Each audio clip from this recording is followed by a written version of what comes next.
Brody Whitehair, number 4, senior. Devontae Johnson, number 8, senior. Chris Wilson, 21, senior, Red Cat Beauty. Caraboda, number 3, junior. Dominic Fantasia, number 33, senior, owner of El Paso. Rudy Corella, 6, sophomore. Cam Dinger, number 10, senior. Go Bears. Rock Martin, number 5, senior. Avon Jones, number 11, senior. Logan Canfield, number 2, senior. Trey Cumberledge, 81, senior. Jeffrey Calger, number 80, senior. Trevor Bigelow, number 55, senior. Caleb Arbogast, 50, senior. Go Bears. Tristan Ramsey, 74, junior. Deshaun Floyd, number 75, junior. Powers Dawson, number 60, senior. Back to back? Hunter Bigelow, number 51, senior. Javen Papali, number 59, junior. Tribal Chief. Quinn Atkinson, 70, senior. Go Bears. Lovokul Kalkini, 65, senior. Maximilian Fimcasero, number 40, senior, für das Vaterland.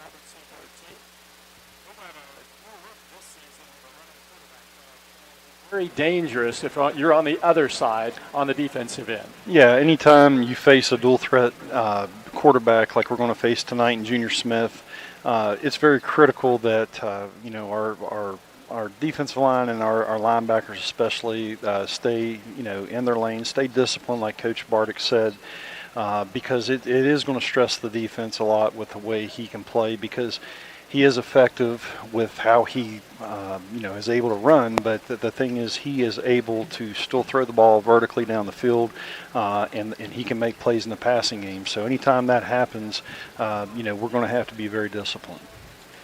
Last week in the game against Kaiser, Smith ran for 250 yards, and he completed all 3 of the passes that he threw for 56 yards. So he can do both, as you said, and that makes it a little more difficult because downfield you got to worry about the receivers as well. Yeah, and that's the thing I think we talked about last week. The luxury that we have defensively is that if it still holds true after last week, we were able to get pressure with just the front 3 and that odd stack that we run. So if we're dropping 8 in coverage, that makes it very difficult because there's not a lot of passing lanes. But the thing that I think we look for with that is that we're able to keep some eyes, maybe have somebody spying on him, which I think Coach Bardick will probably employ tonight. And when you have a quarterback like Junior Smith, sometimes he'll make plays out of nothing when it seems as though the defense has done its job and he can scramble away and turn a well-covered play into a big gainer. Yeah, that's a demoralizing thing for a defense when you've defended a play well, but when he can extend the play to 6, 7, 8 seconds, at some point in time the coverage does break down. It's very hard to cover for that long. So that's something that we really need to try to get pressure, but get pressure responsibly, if that means makes any sense, because we can't just fly up the field. We have to be disciplined. We have to be under control when we're getting there. One of the guys that provides a disruptive nature along the front line is Polar Bears defensive tackle Trevor Bigelow. And Bigelow had a big game last week. I had a chance to check in with him before the game to get an idea of what he feels is expected of him this season.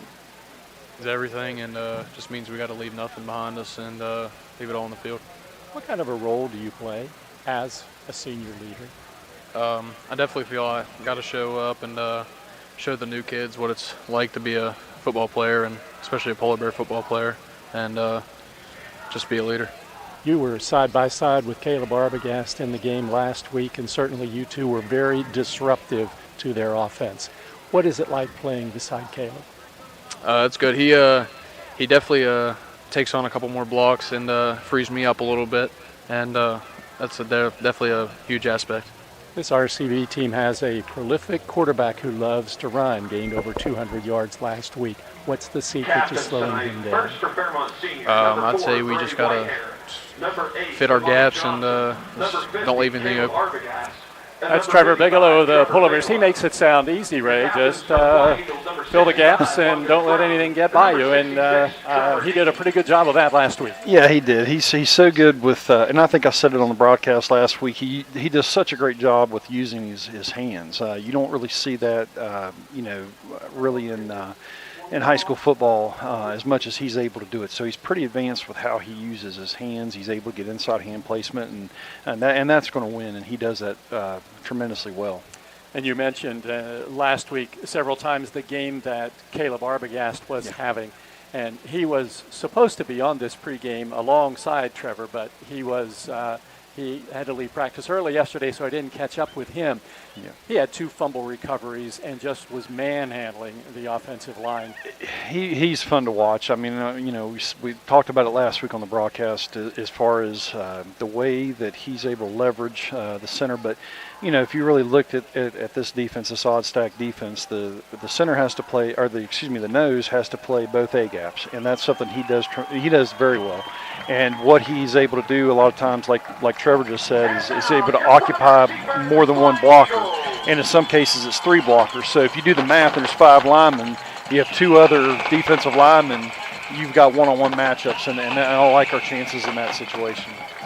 The Polar Bears have won the coin toss tonight, and Fairmont is taking the football first. So Fairmont Seniors offense will be on the field. I had a chance to talk with Nick Bardick before the game because I typically will ask him, okay, win the coin toss, what do you do?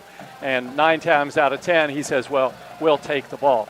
But then he said to me, sometimes I realize that when we don't take the ball, we end up with really good field position if our defense holds them. And then the first quarter is pretty much spent on the offensive side of the field. And so I was wondering if he was going to maybe change his mind, but he didn't. And the Polar Bears will take the football first because you saw what happened last week. Yeah. Fairmont took the football first, and he was saying, and I think I understand what he means is, you play a defensive series, you're kind of into the game, but you come out first on offense, and you may not be quite ready. Yeah, and I think you saw it was a combination. I think it was some of that, but also that first game, and I tell you what, I really look for. I think there'll be dramatic improvement tonight with the Polar Bear offense.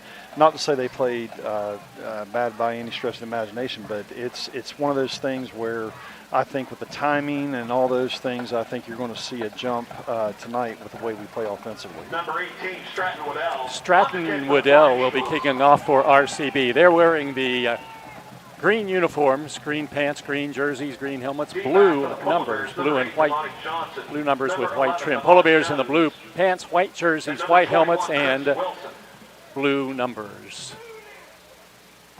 Stratton Waddell will kick from left to right.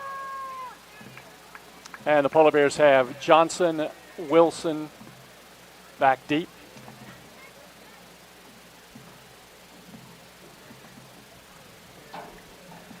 And we're just waiting for the officials to get the ball ready and put this game in the record books. The Polar Bears and RCB all-time series 18-11 in favor of Fairmont Senior. What happened last year? Well, it started out as quite a massacre on the Polar Bears side. It was 56-6 at halftime. And then RCB outscored the Polar Bears 28-0 in the second half, and Nick Bardick put the starters back in near the end of the game because it started to get a little bit close again. Stratton now ready to approach the ball from left to right.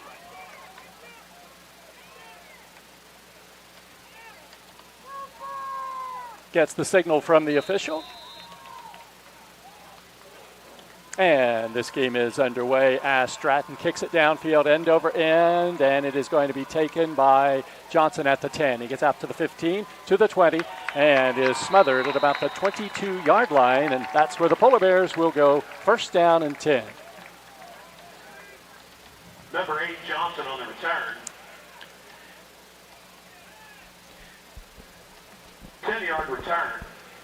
Last week in the game against Lewis County, Brody Whitehair threw 5 touchdown passes, and at one stretch of the game, 4 consecutive TD passes. And the Polar Bears start out with Martin and Jones wide to the left side. And Dinger and Cumberledge wide right. Now Dinger comes in motion this way, and the pass comes to Dinger, catches it in the flat at the 25, and gets up to the 29, hit and brought down there after a nice gain on first down for the Polar Bears. Tackle made by RCB's Logan Front. Yeah, great decision by Brody on that play to hit the flat. That was what was open, and he checked it down. It was good. It was a good decision. By number 1, Latrell Jones. It'll be a gain of 8 yards, second down, and 2 yards to go for the Polar Bears. Ball at the 29-yard line. And there's the handoff to Damani Johnson right up the middle. He gets the first down, and he sorts through tacklers and gets it up over the 35 to about the 36-yard line. And it's a Polar Bear first down, first of the night. Yeah, great job by that left side of the offensive line, getting hat on hat, and inside zone play, a good sign. Wideouts to the left and right. One running back behind Whitehair, who's in the pistol formation. Line of scrimmage is the 36 in Fairmont territory. Whitehair back to pass. Lofts downfield, down the sidelines, and the pass is caught at the 22-yard line, and it's a big play for the Polar Bears as Trey Cumberledge comes down with the football deep in RCB territory, just inside the 20. Yeah, ran the vertical go route with Cumberledge there, and it was just a really nice blocked play by the offensive line as far as giving the protection he needed. 1st and 10, Fairmont senior from the 17-yard line. 57-yard pass play for Whitehair. Polar Bears get their second first down. It's first down and 10. The ball at the 18-yard line. Whitehair back to pass. Slant over the middle, and the pass is incomplete at about the goal line. Cumberledge couldn't hang on, and it'll bring up a second down and 10. I tell you, that was a laser. It was very well placed, just a very well thrown ball. Those windows really shrink and reduce here in the red zone, and that's a tight window. He hit it.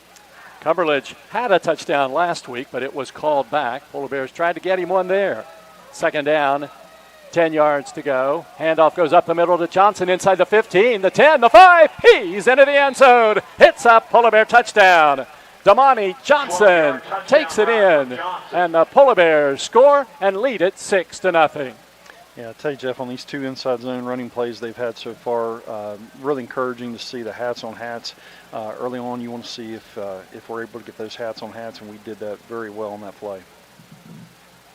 Extra point now for Cam Peschel. He'll kick it from right to left. The holder is Logan Canfield. Trevor Bigelow will be the snapper. And the kick will go from right to left. Peschel, perfect last week in the game against Lewis County. The snap is good, and the kick is up, and the kick is good. There's timeout on the field. 10:26 to go. First quarter from Clarksburg. It's the Polar Bears 7, RCB nothing on Fun 93.1.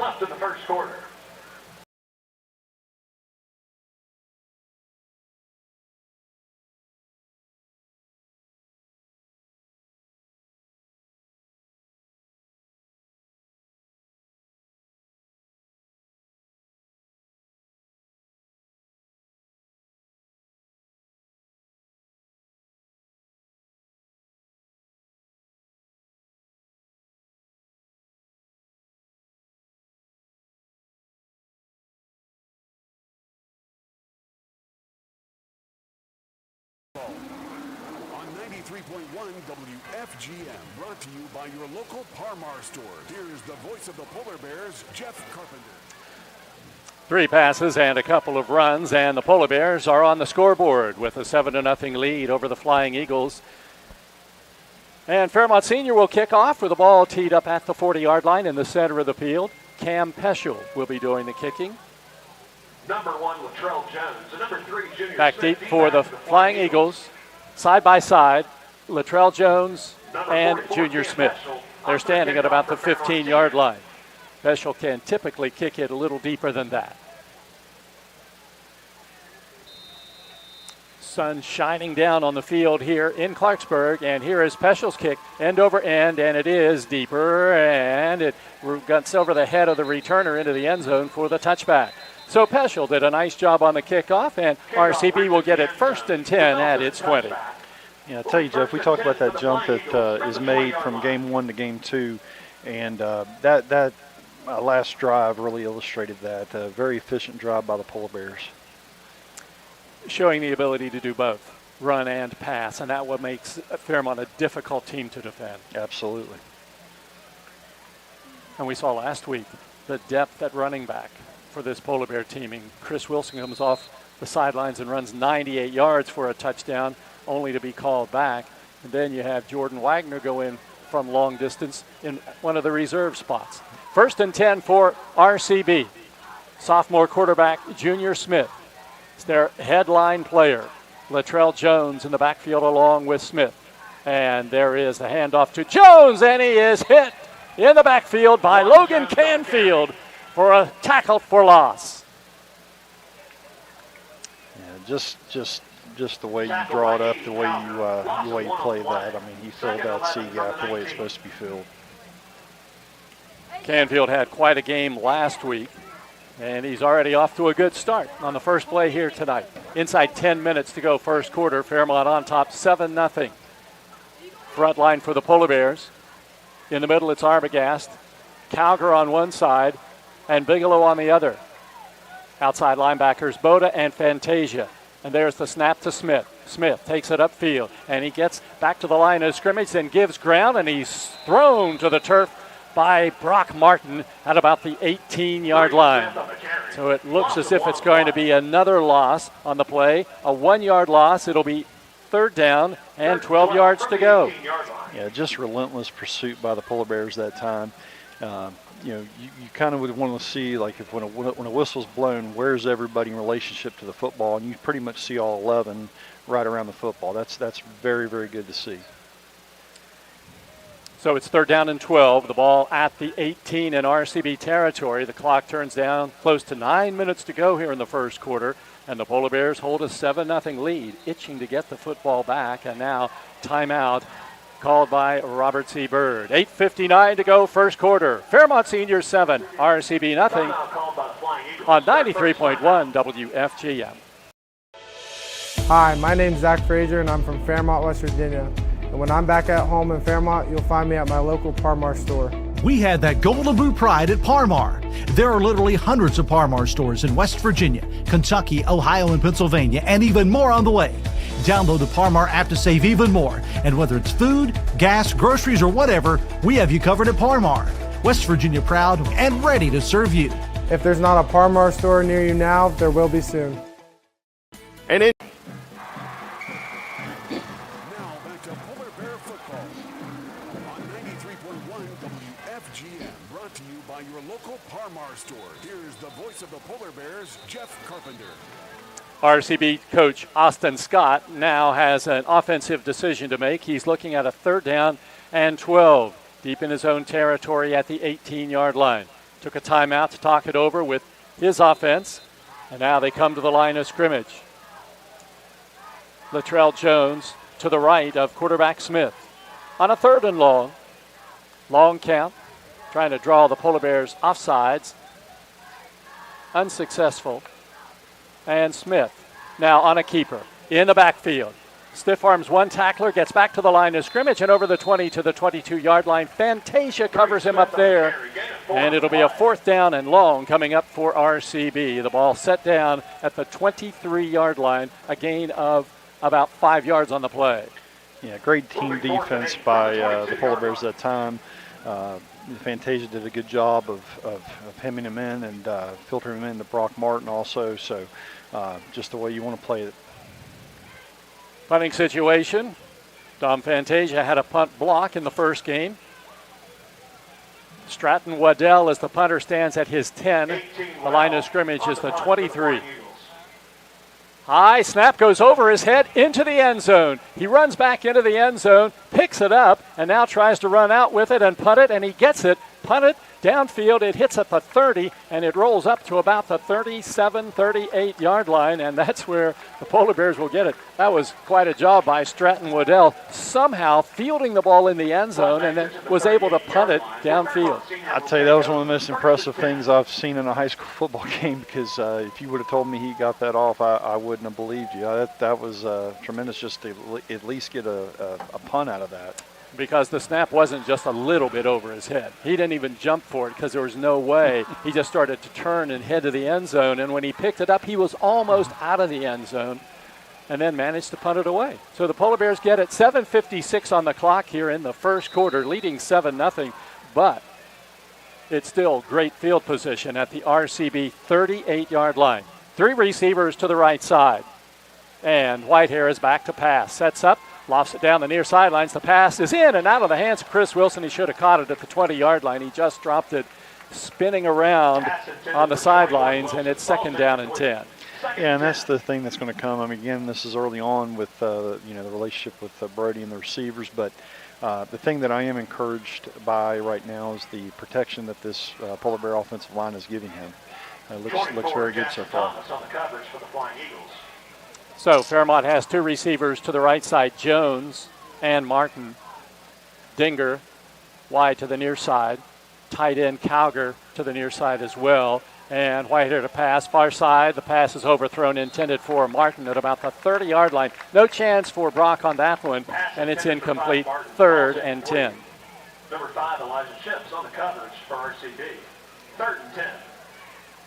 Brock Martin on our injury list tonight. He's had real problems with his eyes. Last week he played with just one eye almost. The other one eye was almost swollen shut. And earlier this week it was like both eyes were bad, but yesterday saw some improvement, and he can see out of both eyes tonight. 3rd down and 10 for the Polar Bears now from the 38. Handoff goes to Wilson, wide to the right, cuts upfield at the 35, breaks it to the outside at the 32-yard line, and is tripped up there close to the 31. Yeah, again, I keep going back to something simple as getting hats on hats, but that's what this Polar Bear offensive line is doing. And I tell you, if they keep doing that, Jeff, it's going to be a really successful year running the football. They're very talented up front. It's 4th down and 3 at the RCB 31. Polar Bears will go for it. Pistol formation. Whitehair, long count at the line of scrimmage. Can't draw the Flying Eagles off sides. Now turns and looks to the sidelines for the play call. Play clock at 10 seconds. It's down to 7, and the Polar Bears are going to call a timeout. Timeout, Fairmont Senior. 7 minutes left in the first quarter. It's the Polar Bears 7, RCB nothing on 93.1 WFGM. 1965, the team at City Construction has been an industry leader in all facets of construction, shaping the West Virginia landscape with some of the most recognizable commercial projects throughout the state. As one of the largest general contractors in north central West Virginia, our outstanding record of quality workmanship and personal service is here for your next project. Call our team of experts today. Give us the opportunity to design build your next project. City Construction Company, West Virginia proud since 1965.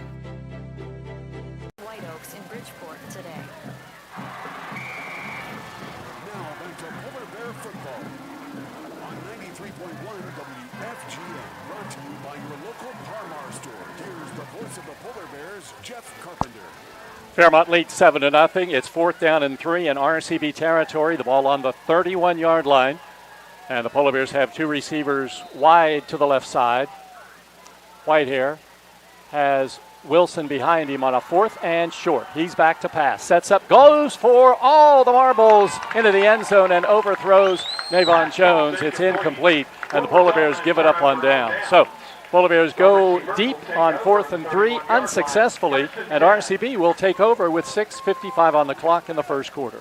Yeah, it was the right decision by Brody on that play. They gave us a pressure look, and he had to get rid of it sooner than he wanted to, but he had single coverage, going down the seam there with Jones. You get spoiled with Brody's passing. You very rarely see him overthrow a receiver by that much. That one had no chance of being completed, and RCB gets it. Whitehair has thrown 4 straight incomplete passes. That's almost unheard of in his passing career with the Polar Bears. He will most likely be the all-time leading passer in Polar Bear history when this season is over. It's first down and 10 for the Flying Eagles. And a timeout again called by RCB. 2 timeouts called in the first quarter, 6:55 to go.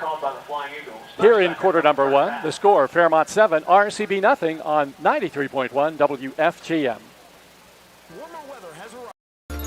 Here at the Cracker Barrel, home-style food and great value go hand in hand, with favorites like slow-simmered chicken and dumplings starting at $7.99.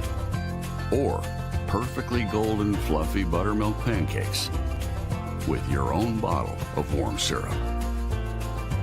Come fill up on favorites without emptying your wallet. Cracker Barrel. Take care now. Now back to Polar Bear football on 93.1 WFGM, brought to you by your local Parmar store. Here's the voice of the Polar Bears, Jeff Carpenter. Robert C. Byrd holding the Polar Bears and forcing a turnover on downs, and now RCB gets the football. It's first and 10 in its own territory at the 31-yard line. Junior Smith has a running back to his right, and quick pass near side, and it is caught at the 28-yard line, caught by Kobe Duarte, and he is hit and brought down behind the line of scrimmage at about the 30. Yeah, if you try to run the quick passing game or just, the bubble screen or what have you, you've got to get some perimeter blocking, and Johnson just did a great job of beating the blocker to get to make that play. Outstanding job. Damani Johnson on the defensive side making a strong play, and on the offensive side he scored the first touchdown of the game. It's second down and 11. The Polar Bears lead 7-0. The ball back at the 30. Smith this time hands it off to the left side, and maybe a yard before Arbogast brings down Latrell Jones. So it's going to be third down and 10. Yeah, nowhere to go, and just outstanding job by Arbogast with the leverage. He just, I think I mentioned last week, he reminded me of Chris Zorich. Those of you that know who I'm talking about know what I mean. And even I think he wore number 50, so it kind of just reminds me of the style he played, just really tough and stout. It's third down, 10. The ball at the Flying Eagle 31. Smith rolling to the left side. Calger's got him, and he breaks free at the 30 up to the 33-yard line, and finally brought down by Taryn Boda. Jeff Calger had him. Looked like he was going to bring him down, but Smith is elusive. Got free, but there was Boda to finish him off. Yeah, that's a teachable moment. They'll go over that in film. He was in great position to make a play, did everything right, just got to finish the play. Again, up to the 34-yard line, 3 yards on the game, and it's going to be fourth down. Short, and RCB sets up the go for it. The snap goes over the quarterback's head. He's hit behind the line of scrimmage, and he'll go down at about the 10-yard line. It was Trevor Bigelow applying pressure to Smith.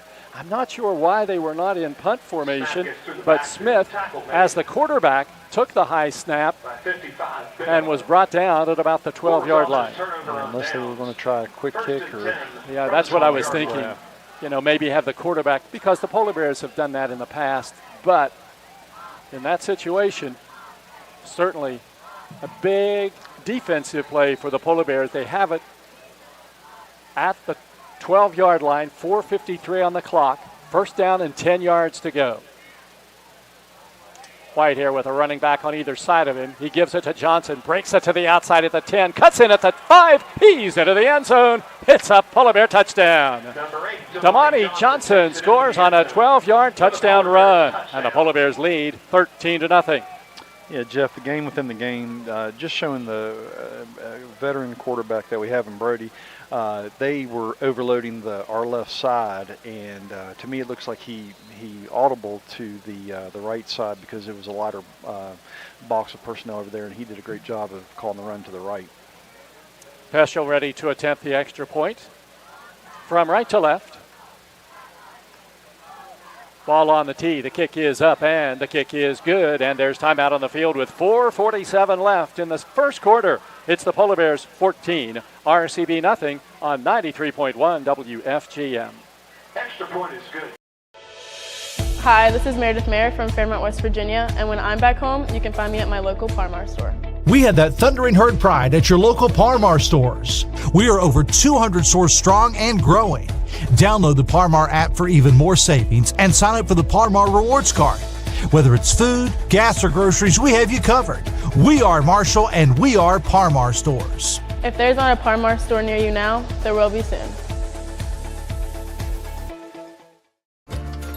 Here at the Cracker Barrel, home-style food and great value go hand in hand, with favorites like slow-simmered chicken and dumplings starting at $7.99, or perfectly golden fluffy buttermilk pancakes with your own bottle of warm syrup. Come fill up on favorites without emptying your wallet. Cracker Barrel. Take care now. Do something that you're not used to doing, or you try to outthink yourself sometimes, and sometimes it's better just to do what you're used to doing. I mean, it's sometimes what happens in the game of football. Marshall will kick from right to left from the center of the field. They show him a little more respect now as they drop back to the 10-yard line. He put it in the end zone the last time. Line drive kick. Hits at the 10. Picked up at the 5-yard line by Smith. He gets out over the 10, the 15, and is tackled there. And he goes down hard, and there's a flag on the play. Flag on the play. Not sure what the flag is, but really liked how Bracero hustled on that kick coverage. Smith tackled at the 18-yard line. The official standing over the football. The referee ready to make the call.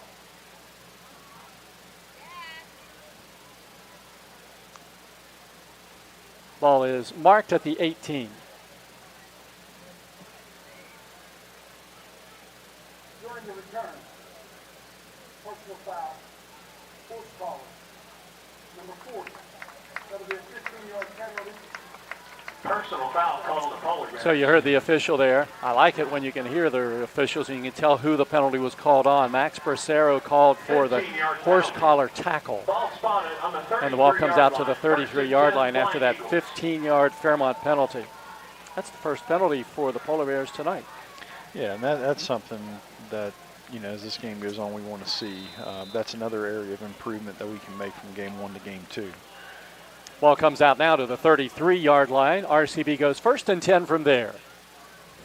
Quarterback out of the shotgun, and he has a running back beside him. Now he's back to pass. He's going downfield long, down the far sidelines, and the pass is almost intercepted, but broken up by Cannon Dinger as he went way up in the air, got his hands on it, and it came down to the turf. The pass was intended for Kobe Duarte down the sidelines.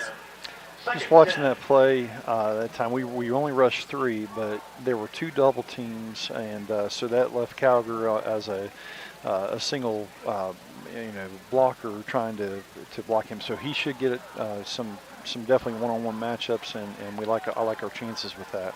2nd down and 10 for the Flying Eagles, trailing the Polar Bears 14-0, and Smith on a keeper to the left side. He grabbed and brought down at about the line of scrimmage. Polar Bears had that one defensed very well. There was no place to go as Calgary was right in his spot and didn't let him get around him.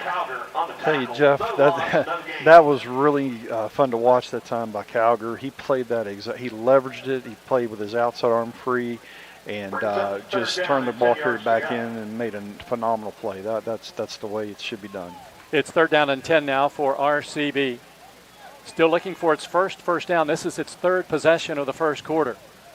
And Smith back in the shotgun. He is back to pass, getting pressure from Bigelow. Now getting pressure from Boda, and he's sacked back at about the 20-yard line. The Polar Bears had Boda and Bigelow in on him along with Arbogast, and now it looks like Junior Smith, their quarterback, is shaken up on the play. Polar Bear trainer came out first to check on Smith. He had 3 guys coming after him, and he was sacked back at the 21-yard line, and now he's down.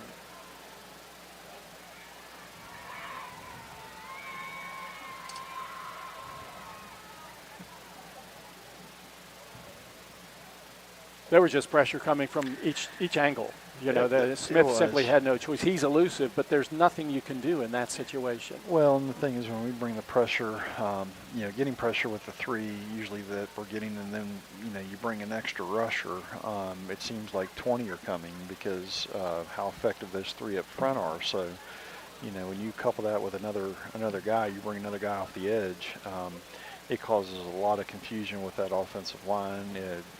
That they get confused with what we're bringing. They're out checking the quarterback, Junior Smith, now. RCB's coach, Austin Scott, standing out there as well. Obviously concerned about his quarterback. And it was just a matter of having three big guys coming after him. And Junior Smith is a very talented quarterback, but he's not very big. No, and the thing is, no matter what kind of athlete you are, I mean, if you don't have the help up front, it really makes it difficult. And again, having the windows to be able to throw when you have 8 in coverage, or even if you bring the extra rusher and you have 7 dropping in coverage, I mean, you can do the math. There's a lot of windows that are accounted for and taken up by this defense, and I think that's what's happening to a lot of opposing quarterbacks when we play them now. I mean, it's a big luxury to be able to get the 3 pressure with just 3. So they're taking a look at Smith. He is sitting up at about the 20-yard line, and the trainers are working with him. The Polar Bear trainers, because it was on the far sideline, the Polar Bear trainer was out there first because the RCB people had to come all across the field to the other side. And now it's a mixture of blue and green shirts looking over the quarterback, Smith. And Jeff, I just want to say, I mean, that's always been my experience with the game of football is, especially trainers on both sides, they're going to help each other out, and that's always very good to see. Everybody is competing against each other, but obviously the well-being, the safety of all the players on both sides, that comes first, and so always glad to see people jumping in to help right away. So they've taken his helmet off. He's still sitting there at the 20-yard line. We're going to take an injury timeout now with timeout on the clock. 3:43 to go in the first quarter from Flying Eagle Stadium in Clarksburg. The score, Fairmont Senior 14, RCB nothing on 93.1 WFGM.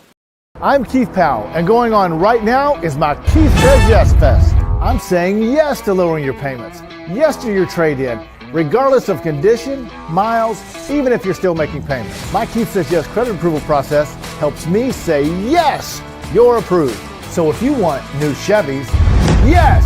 New Fords, yes. Lifetime warranty, yes. Come see me, Keith Powell at Yes Chevy in Hurricane and Yes Ford in Huntington. When it comes to vaping, the truth can get clouded. So let's make it clear. Vaping is not safe for you. Because vaping can put microscopic particles into your lungs and dangerous things like metals into your body. And nicotine, which can harm a person's brain development through their mid-20s. With appealing flavors, high nicotine levels, and lots of promotion on social media. Many kids think vaping is harmless, but it's not. So talk to your kids about the risks of vaping.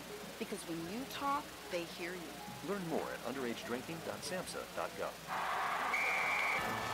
Now back to Polar Bear football on 93.1 WFGM, brought to you by your local Parmar stores. Here's the voice of the Polar Bears, Jeff Carpenter. RCB's outstanding quarterback, Junior Smith, being helped to the sidelines. He is now out of the game. It's a 4th down situation, and punting coming up now for the Flying Eagles. Stratton Waddell, who saw the earlier one sail over his head into the end zone, is back to punt now. The line of scrimmage is the 21-yard line. Good snap. Punt is away. High punt, and it hits the 50, then takes a lateral roll, then an RCB roll inside the 45 down to the 43-yard line, and that's where Fairmont Senior will go, 1st and 10 with 3:22 to go in the first quarter. watching Smith come off the field, it was almost as though he was just hit really hard. Didn't seem to be favoring a knee or an ankle or a leg, but it was just very slow in coming off the field. Yeah, and but it was encouraging to see him get up on his own power. I mean, obviously with some help, but I mean, he was able to walk, and that was encouraging to see. 3:22 on the clock. The Polar Bears have the football at their own 43, leading 14-0. 3 receivers to the left, 2 to the right. That means it's an empty backfield, and Whitehair to throw down the far side. Caught beautifully by Dinger at the 35. Sidesteps a defender at the 30. Heads to the sidelines at the 25. He's at the 20. He's at the 10. He's at the 5. A flag comes down, and Dinger goes down at the 1-yard line. 10 Dinger on the reception. Flag is down at about the 16-yard line, and that's most likely where the penalty is going to be assessed from. I'm guessing the penalty's coming against the Polar Bears, and it most likely will take the ball back to about the 26. Yeah, and you also see, on that play, Byrd able to move the safety a little bit with his eyes and then hit Dinger in the seam, and really, really great decision. Waiting for the call from the official. We heard personal foul, then he stopped.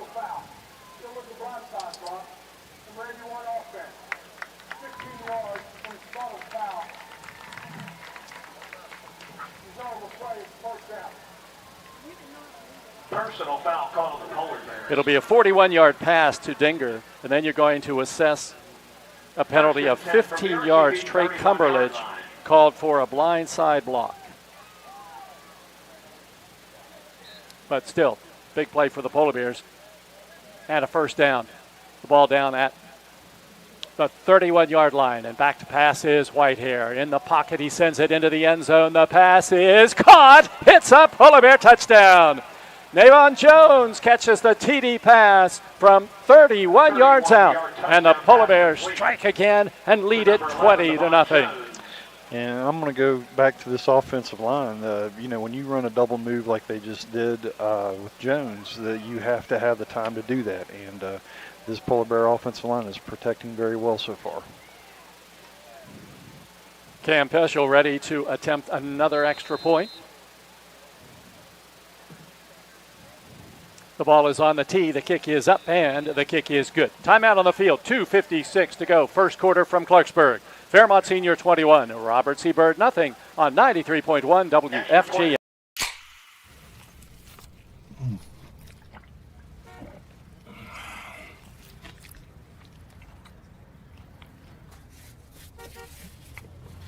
Sandwiches, better with Pepsi. An injury at any age can be a game changer. But with walk-in clinics Monday through Saturday, the Marshall Sports Medicine Institute is ready to get you off the bench and back in the game. Marshall Sports Medicine Institute takes care of the herd. Let us take care of you. I'm Keith Powell, and going on right now is my Keith Says Yes Fest. I'm saying yes to lowering your payments, yes to your trade-in, regardless of condition, miles, even if you're still making payments. My Keith Says Yes credit approval process helps me say yes, you're approved. So if you want new Chevys, yes. New Fords, yes. Lifetime warranty, yes. Come see me, Keith Powell at Yes Chevy in Hurricane and Yes Ford in Huntington. Tonight, perfect evening. Temperatures have dropped into the mid-70s now. And the Polar Bears will kick off from right to left. Peschel tees the ball up in the center of the field.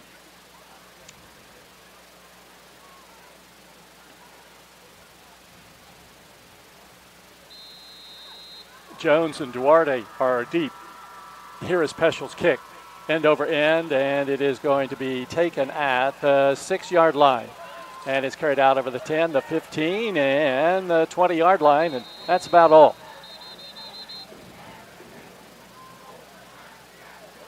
I keep saying, Jeff, I mean, people overlook special teams throughout a season, I think, and I'm telling you, this is going to pay dividends. I mean, the way that we cover on these kick coverage teams, it's impressive. And I think in a close ball game, it's really going to be a field position. It's going to be a tremendous help to field position during these critical games that are going to be upcoming. Ball set down at the 23-yard line, and it is going to be first down and 10 And Latrell Jones running the team at quarterback now, takes the snap, runs it up the middle, and is upended as he takes it up to about the 29-yard line. Brock Martin makes the tackle for the Polar Bears. One Jones on the run. Pick up a 6 yards, 2nd and 4. From the 5-yard gain. Going to bring up a 2nd down.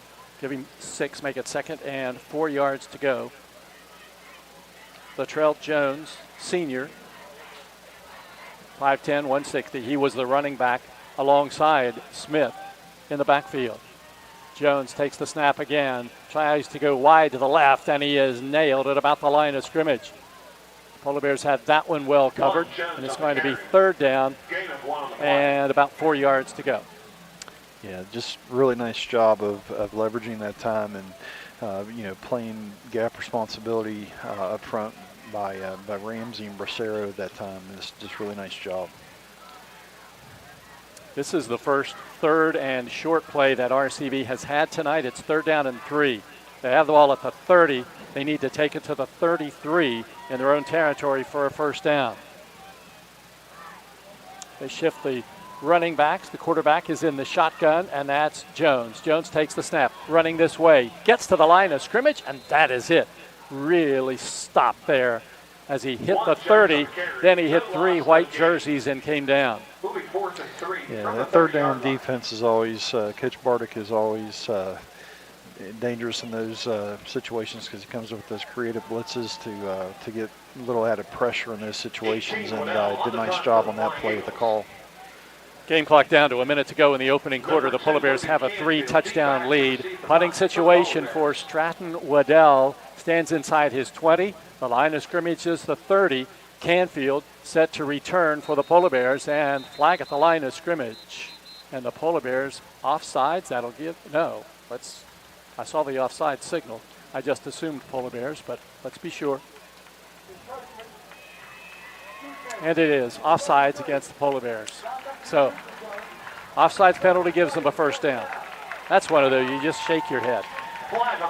Yeah, those are the tough ones for coaches. I mean, they're going to be talking about that in practice. I mean, those are situations you should be getting off the field. You should be getting the ball back to your offense, and now we're extending the drive and giving them life. So, those are things that we have to get corrected. An offsides penalty on a 4th and 3. RCB gets its first down of the night. Clock down to 36 seconds to go. 1st quarter. Polar Bears up 21-0. Ball comes into the hands of Latrell Jones in the shotgun, and he'll run it off the left side, and he gets back to the line of scrimmage, and that's it. One Jones on the carry. The key ingredient to being a great defense is pursuit. And, again, I mentioned earlier the time that the whistle's blown. Where are people in relationship to the football? And you just see a lot of white jerseys where they're supposed to be. They are around the football, and when that happens, it's very difficult to move the football. Trevor Bigelow on that one, and that's the end of the 1st quarter from Flying Eagle Stadium in Clarksburg. It's Fairmont Senior 21, RCB nothing on 93.1 WFGM. Hey everyone, it's time. Hi, my name's Zach Frazier, and I'm from Fairmont, West Virginia. And when I'm back at home in Fairmont, you'll find me at my local Parmar store. We had that Golden Boot pride at Parmar. There are literally hundreds of Parmar stores in West Virginia, Kentucky, Ohio, and Pennsylvania, and even more on the way. Download the Parmar app to save even more. And whether it's food, gas, groceries, or whatever, we have you covered at Parmar. West Virginia proud and ready to serve you. If there's not a Parmar store near you now, there will be soon. An injury at any age can be a game changer. But with walk-in clinics Monday through Saturday, the Marshall Sports Medicine Institute is ready to get you off the bench and back in the game. Marshall Sports Medicine Institute takes care of the herd. Let us take care of you.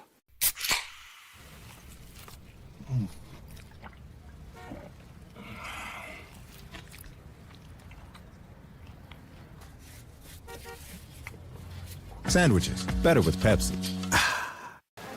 You're listening to Fairmont Senior High School football on 93.1 WFGM, Barrickville, Fairmont. The home of the Polar Bears. RCB has the football as we start the 2nd quarter. The Polar Bears have the lead. It's 21-0, and Robert C. Byrd with the ball at its own 35-yard line. Their outstanding quarterback injured, out of the game. And now let's see, it looks as if he's back. Junior Smith is back at quarterback. So that's good news. So the injury was more just being hit really hard. And so he's back in the game. Apparently RCB has a player and that's Junior Smith, and the official's talking to him, and he's coming to the sidelines, and he throws his helmet onto the turf. Not sure what that is all about. Yeah, it looked like the official walked over to have him go back to the sideline, so there must be something that they're seeing as a precaution, maybe. Yeah, the only thing I can think of is a concussion protocol or something like that maybe the officials are stepping in and saying, no, you can't come back into the game. The referee has come over and appears to be speaking with the trainer for RCB. But while that's going on, RCB's coming to the line of scrimmage and the referee's on the sideline, so they can't snap the ball now. But Smith was walking towards the sidelines, didn't seem to be real. I mean, he seemed a little shaky, and then he took his helmet off with both hands and just threw it onto the turf, which in most cases would have been a flag and a penalty. But he didn't get that called on him, but had to come to the sidelines. Yeah, football's an emotional game, and I mean, obviously every player wants to play, but the officials are trying to be cautious and trying to look for player safety. I mean, you have to respect that. It's a difficult decision, but you have to respect what they're trying to do as far as always protect the player.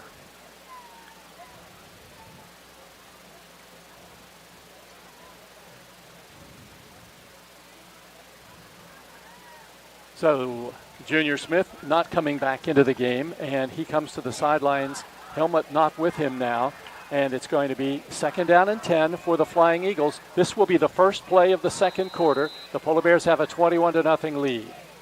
Latrell Jones running the team at quarterback, takes the snap and just runs with it up the middle, and he is hit and he's going down. That was Hunter Bigelow who hit him first, and there's no gain on the play, and it's 3rd down and 10. When you run the quarterback like they do right there, just with a design run, it gives you numbers in the run game. It gives you a competitive advantage from blocking point of view. But the Polar Bears just were too stout playing at the point of attack for them to take advantage of that. So now it's 3rd down and 10, 11:30 on the clock. We're in the second quarter, and the Polar Bears have had a very successful opening quarter here with a 3-touchdown lead, and RCB's only first down came on a Polar Bear offsides call. Now it's 3rd and 10 from the 35, and this time the ball is handed off, and it's taken back to the line of scrimmage, and that's about all. Maybe the 36-yard line. Yeah, Hunter Bigelow would like to have that one back. He was in perfect position to have a tackle for loss. He kind of left his feet that time, but he was in really good position to make a negative yardage play. So no gain on that carry. Gain of 1 on the play. It'll be 4th and 9. And it's going to be 4th down. 9 yards to go, so maybe 1 yard.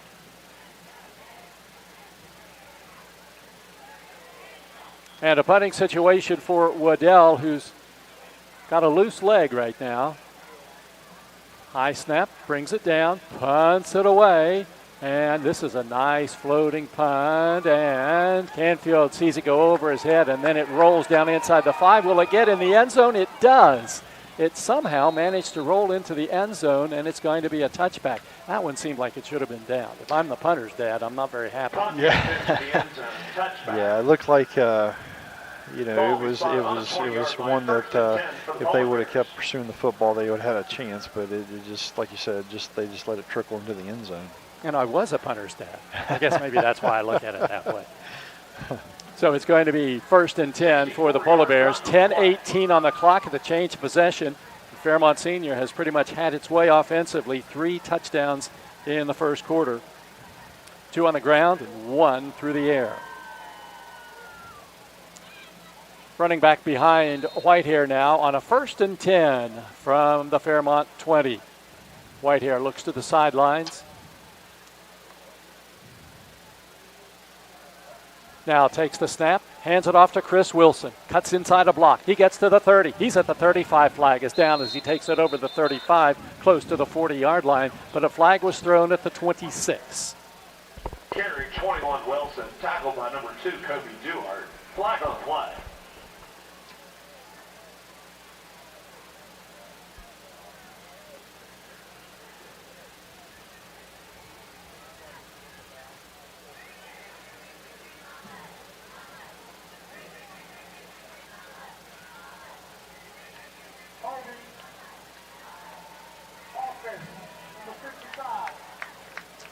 Trevor Bigelow called for holding. Penalty assessed from the 26-yard line. Ball should come back to the 16. Replay first down. And they're going to set it down at the 16-yard line. First down for the Polar Bears. And about 14 yards to go. White out to the left is Martin. White here back to pass. Lots of time. Now swings it out to the far side, and it is caught by Martin at the 25, and he goes up close to the 30-yard line and close to a Polar Bear first down. Yeah, Jeff, watching the coverage on that play, RCB, tremendous amount of respect for Martin as far as how they backed off of him, and just a big cushion, and took advantage of it that time. 12-yard pass play. Second down, 2 yards to go for the Polar Bears now. 2 receivers to the near side, and timeout called on the field as RCB has a player with an injury problem or equipment problem, and he's coming to the sidelines. That's Elijah Chips. Now he's sent back on. Second down, 2 Polar Bears. The ball at the Fairmont 29. The Polar Bears lead 21-0 inside 10 minutes to go until halftime. Chris Wilson, the running back, behind White here. 2 receivers to the near side, Jones and Dinger. And back to pass is White here. He looks short, caught by Cowger. Cowger at the 35, he's up to the 40, hits hard and then breaks free and then is thrown down at about the 40. It's going to be an 11-yard pass play and a Polar Bear first down. Yeah, Cowder's going to be a tremendous weapon for this Polar Bear offense. He just has so much range and catch radius, and that's going to be a big asset to Brody as this season goes on. Whitehair's already thrown for 160 yards tonight. And it's first down and 10. The ball at the Fairmont 41-yard line. This time the ball is handed off. No, Whitehair keeps it. Whitehair breaks free at the 45 up to the 50 and down to the 47-yard line. I wasn't expecting to see Whitehair carry the ball at all, let alone on a design play, but he did that time, and he gets the first down. Yeah, and that's something I know they want to be careful with and be judicious with how they run him, but that was a really good decision. They had an overload to the right, our right, and obviously ran to where there was not a lot of flying eagles. So it's at the 47. First down, 10 Polar Bears. Whitehair out of the pistol formation. He's back to pass. Down the far sidelines, and the pass is caught along the sidelines, and is it going to be complete? And it is a completed pass along the far sidelines. Cowker hangs on to it and stays in bounds.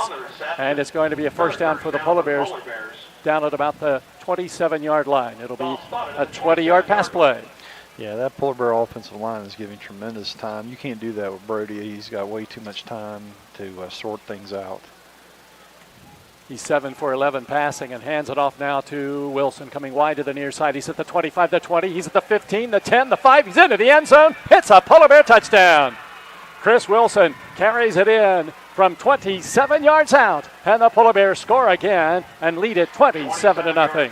Fun to watch that play, Jeff. When you look at a stretch play, which that was on that play, Trevor Bigelow did something that's very difficult to do. Typically, you get lateral movement, but also to get vertical push and vertical movement up the field as he was doing. That was just an excellent push and excellent job by Bigelow on that play. Peschel comes in now to attempt the extra point. He'll kick it from left to right for the first time tonight. Ball down, kick up, and the kick is good. 8:45 to go, second quarter. It's the Polar Bears 28, Robert C. Byrd nothing on 93.1 WFGM. Polar Bears 28, Flying Eagles 0.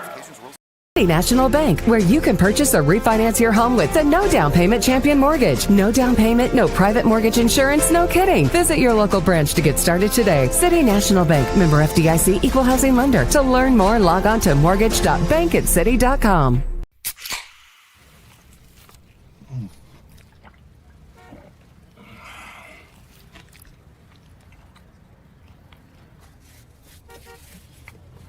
Sandwiches, better with Pepsi. And local D'Annunzio Bakery, fresh baked pepperoni rolls. Fresh baked today. What great alumni we have. Of course, we have hot dogs, chicken sandwiches, soft pretzels, nachos, popcorn, candy, and... The Polar Bears have a 28-0 lead early in the second quarter. Two future Polar Bear opponents in Quad A are losing tonight. Wheeling Park trailing Spring Mills 14-0 second quarter. And University behind Parkersburg South 28-6. That game is in the first quarter. Bridgeport leads Morgantown 13-0 in the second quarter. Of course, Bridgeport, a AAA team now, playing Quad A Morgantown. Yeah, and that matchup will be interesting to see what happens with Morgantown and Bridgeport, because those are perennial powers, in North Central West Virginia. It's going to be interesting to see how that one plays out tonight. North Marion is playing Preston tonight. East Fairmont plays Grafton. We'll check on those scores and more coming up later on tonight. It's Peschel ready to kick off for the Polar Bears now from left to right. Jones and Duarte back deep. There's the end over end kick, and it is going to be taken at the 12-yard line and fumbled, and the ball is loose, and the Polar Bears appear to have it. It looks like he misjudged that one when he was coming to try to field that. And sometimes on those kickoffs, they work a lot of that in the early stages of preseason camp. It's something that you can't take for granted. So that's Gabe Muller, sophomore, 6'2", 175-pounder, and getting the muffed kick. And the Polar Bears have the football now. 8:40 to go here in the second quarter, and Fairmont leading 28-0. The officials having a conference around the football at the line of scrimmage. All of them. Big time meeting here. Coming up at halftime, we'll have all the scores around the state. We'll have stats from this game, and we'll also have our Steelers insider. We're not really sure if we can call Ray an insider yet, because he's still on the rookie side.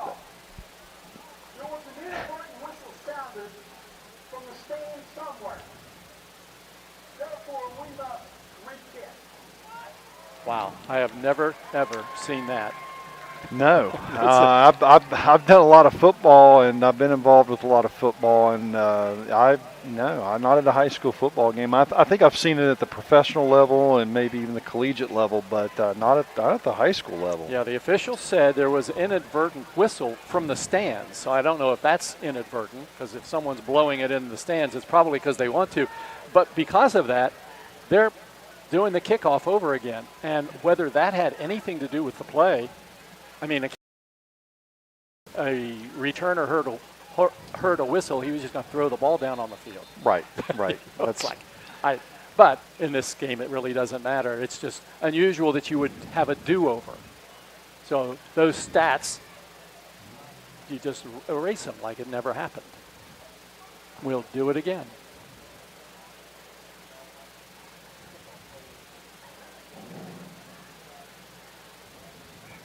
And you and I were involved in this high-level discussion, and I lost my place. I can't remember what it was we were talking about. But anyway, we'll have a chance to catch up on that at halftime.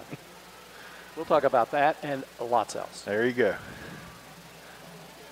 So here we go. Peschel ready to kick off again from the 40-yard line, and this is end over end and short, and it is going to be taken and fumbled again at about the 17-yard line, taken out over the 20 up to the 22, and it'll be 1st and 10 for RCB from there. That was Elijah Chips on the return for the Flying Eagles, and with 8:34 to go on the clock, it'll be 1st and 10 RCB. Number 5, Elijah Chips on the return for the Their Flying Eagles. new quarterback Latrell Jones replaced Junior Smith, who was injured. 23-yard line. 1st and 10, RCB. Tried to return, and the officials sent him back to the sidelines.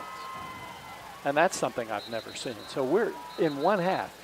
You and I, who have combined for a number of high school games, I think I got you. I might be on the positive side with you on that one. Little bit.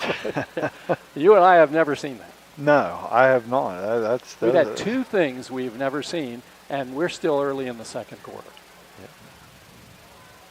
So 1st down and 10 for RCB. The ball at the 23-yard line. Deep handoff, and there is Canfield right in there on the running back who has no place to go. And he just gets up slowly as he heads back to the huddle. Yeah, just great team defense. It's what you want in Coach Bardick's defense, how he runs it. You want the guys up front occupying blockers and letting the guys behind them be able to fill the gaps, and that's what Canfield does, and he does that so well. He just did it on that play. So now it's going to be 2nd down and 11 yards to go. And there's a deep handoff and a tackle for loss back inside the 20. Trevor Bigelow in on the tackle for the Polar Bears, as that time they had Isaac Barksdale carry the football for the first time, and he's going to get a loss back to the 18-yard line. Yeah, no chance. They were trying to run a perimeter stretch play to the boundary. When you do that, you've got to get a little seal to the with the defensive end, and no chance on that play. So now we're back to 3rd down and about 14 yards to go. The football at the 18-yard line.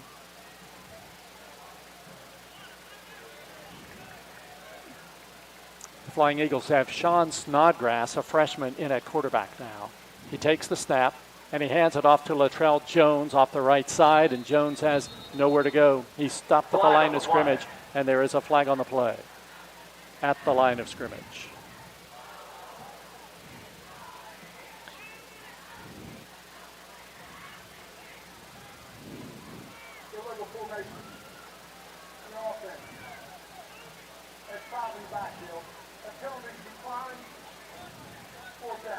So you heard the call from the referee, maybe heard that. Illegal formation, RCB, declined by the Polar Bears, brings up 4th down and about 14 yards to go.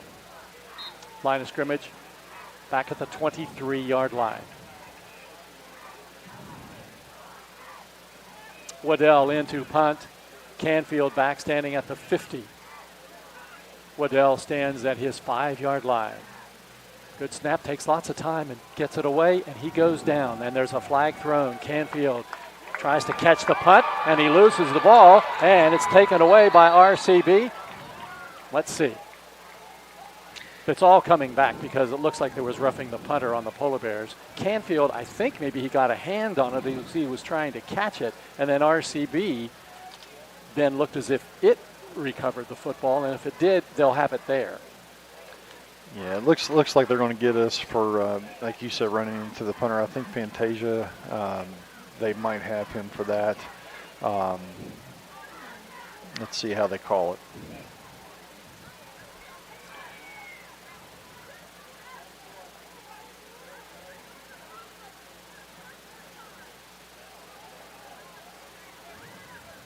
Waiting for punt on the play, picked up by number 5, Elijah Chips. Ball spotted on the 44-yard line. So because he did muff the punt, Canfield didn't control it but did get a hand on it, and then it was recovered by RCB at the 44-yard line. Let's see, that's where the ball is put down, so it's going to be 1st and 10 Flying Eagles from there. At the Fairmont 44, this is the first time that RCB has crossed the 50 tonight. And with 6:38 to go, they have renewed life, except they've had absolutely no success offensively moving the football tonight. First down, 10 yards to go. Snodgrass, the freshman at quarterback. And now there is a mix-up at the line of scrimmage, and a timeout is called by RCB. 6:38 to go until halftime. Fairmont 28, RCB nothing on 93.1 WFGM. Hi, my name's Zach Frazier, and I'm from Fairmont, West Virginia. And when I'm back at home in Fairmont, you'll find me at my local Parmar store. We had that Golden Boot pride at Parmar. There are literally hundreds of Parmar stores in West Virginia, Kentucky, Ohio, and Pennsylvania, and even more on the way. Download the Parmar app to save even more. And whether it's food, gas, groceries, or whatever, we have you covered at Parmar. West Virginia proud and ready to serve you. If there's not a Parmar store near you now, there will be soon. By the NCUA. Now back to Polar Bear football on 93.1 WFGM. Brought to you by your local Parmar store. Here's the voice of the Polar Bears, Jeff Carpenter. It's first down 10 for RCB after the muffed punt gives the Flying Eagles the football in Polar Bear territory. Timeout called by the Flying Eagles. That's their third and final timeout of the first half. Their quarterback, Sean Snodgrass, 5'7" freshman. Yeah, that's a tough position to be in, to be a freshman quarterback going against a defense like this Polar Bear defense. First down, 10 yards to go. In motion comes Calvert. Calvert gets the handoff, and then he is hit behind the line of scrimmage, and he's going down back at about the 48-yard line. Bigelow had him first, then Jason Walker came in, and then the final blow was applied by Bigelow, who knocked him to the turf. Back at the 48, a 5-yard loss. Yeah, RCB's in a tough position with the young quarterback. They're going to try to run the ball to protect him a little bit, but it's just really hard to get anything going against this Polar Bear front. They're just a very physical group, and they're proving that tonight.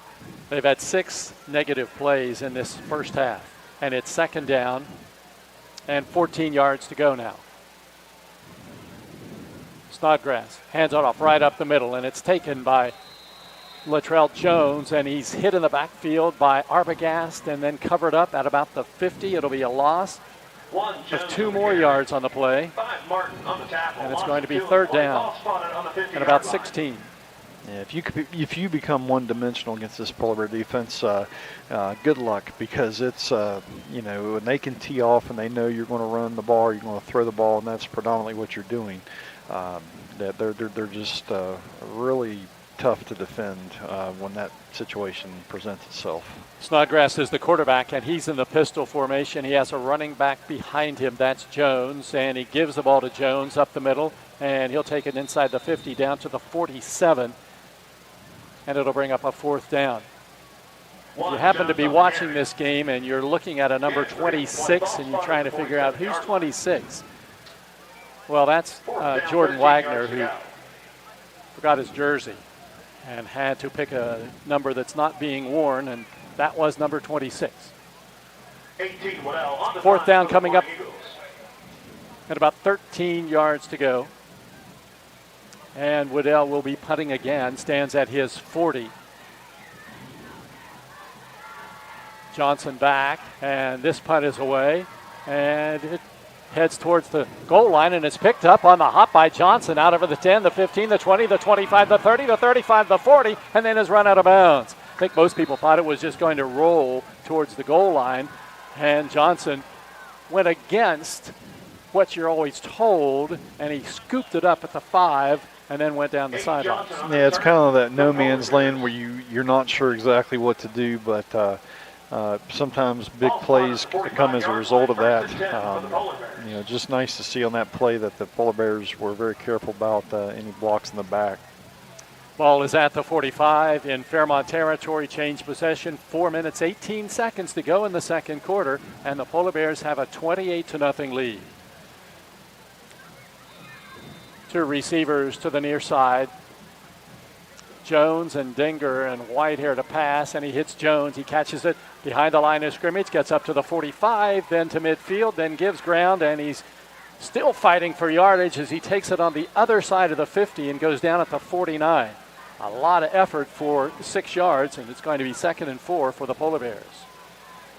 Yeah, you like to see that. I mean, not only the blocking on the perimeter, but to see the physical nature that was on that play. Just like to see that we're trying to go north and south instead of just east and west. I like to see that. 2nd down 4 for the Polar Bears on that 6-yard pass play. Whitehair has now thrown for 186 yards tonight. 2nd down 4 from the RCB 49. One running back behind Whitehair. And Brody back to pass. Down the middle, the pass is caught by Martin at the 10, takes it down inside the 10 to the 5-yard line, and he's brought down there. Brock Martin catches the pass from Whitehair in the center of the field, and he goes down to the 5. Yeah, just well thrown ball, well executed play. Again, that's Martin down the seam, and then that's been a really good play for the Polar Bears tonight. 44-yard pass play puts Brody up to 230 passing yards in the first half. 1st down. Goal to go at the 5. Whitehair to pass. Into the end zone, and the pass is caught. It's a Polar Bear touchdown. Cannon Dinger in the corner, in the darkness, reaches up with both hands, brings it down, and the Polar Bears score again and lead it 34-0. Yeah, I would mention it several times last year about Dinger's ability to high point the ball, and that time that was evident. That was just very well executed by Dinger, going up to get that ball at its highest point. 5-yard touchdown pass. Peschel to attempt the extra point from left to right. Attend our RCB Athletic and Academic Monthly Booster Meetings. Next meeting is Sunday, September 29th at 6 p.m.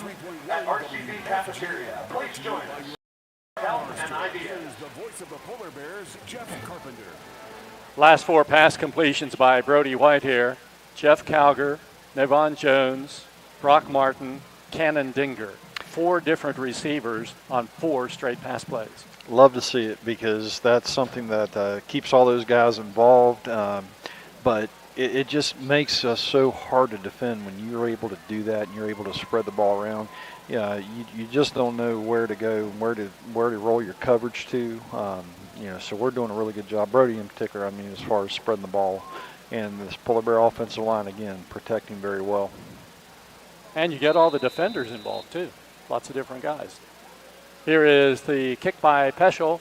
High end over end, taken at the 9-yard line. Brought out over the 10, the 15, the 20, and up to the 26-yard line. And that's where it's going to be 1st down and 10 for the Flying Eagles. That was Isaac Barksdale on the return.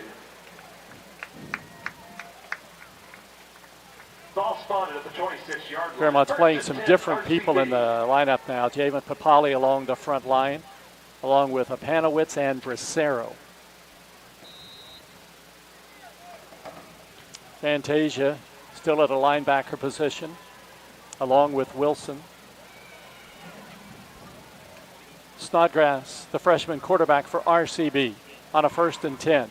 Hands it off. It's taken out over the 25 to the near side, then back the other way, and that's Andrew Swiger, and he ends up with really no yards, maybe a yard on the play, but he did a lot of running but couldn't get any forward. Yeah, this RCB offensive line is having a very difficult time getting any kind of movement whatsoever. Just really hard to run the football when there's just no movement. 2nd down and 10, no gain. 2nd down, 10 yards to go. Swiger on the carry. Swiger and Barksdale on either side of the quarterback Snodgrass. 2nd down play. And Barksdale gets the handoff. He takes it up close to the 29-yard line, then is hit, and he's going to be gang tackled there. Jordan Wagner was one of the first ones to get to him, close to the 30-yard line, so he'll actually get 4 yards on the play. Yeah, this 3rd and 10 situation is not the situation you want to have, your young quarterback in. So it'll be interesting to see what they want to do here, especially this close to halftime. 3rd and 10, I would say look for some pressure to be coming. Gain of 4 on the play. Third down, 6 yards. RCB has not attempted a pass since their quarterback went out in the first quarter. Third down, and about 6 yards to go now. And the quarterback hands it off to Barksdale. He's hit behind the line of scrimmage, and he's going down. The Polar Bears have him for a loss on the play, and that was Dom Fantasia, who was there for Fairmont Senior, and it's going to bring up a 4th down and long. 33, Barksdale to carry. Loss of the play. Ball spot at the 25-yard line. So 4th down and 10 now for the Flying Eagles. The clock down to 1 minute to go here in the first half. Play clock at 16. Punt for RCB. Waddell to punt. You would think he would try to milk that play clock here. And it's down inside 5. Good snap. Punt is away. Floater that is going to hit at the 45. Takes a lateral roll, then a Polar Bear roll to the 47, and that's where Fairmont gets it. 1st and 10, 37 seconds to go in the first half, and the Polar Bears on top 35-0. 1st and 10, Fairmont Senior. Yeah, I know Coach Bardick would say this is not a perfect half yet. They have not played a perfect half, but definitely have seen some improvement tonight as far as, especially on the offense side of the ball. It looks like a lot better, as far as timing and those things that you're looking for from improvement from game 1 to game 2 so far. Taryn Boda lines up behind the quarterback Whitehair, who's in the pistol formation. A 1st and 10 from the Polar Bear 47-yard line with 37 seconds to go in the first half.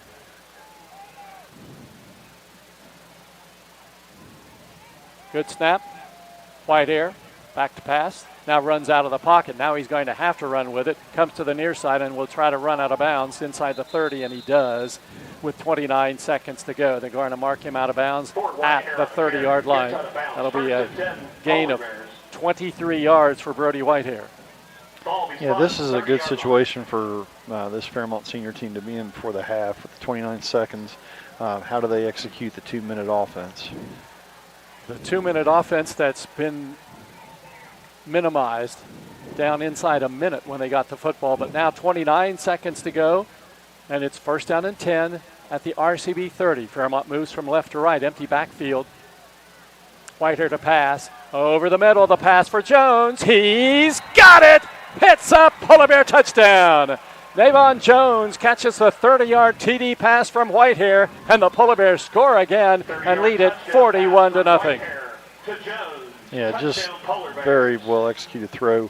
Want to go to that play with Bigelow on that play with his pass protection. Defensive lineman tried to execute a spin move, and just nice job of being patient on the pass pro that time by Bigelow, just waiting until he gave him his numbers again. So extra point attempt coming for Peschel now from left to right with 22 seconds to go in the first half. The kick is up, and the kick is good.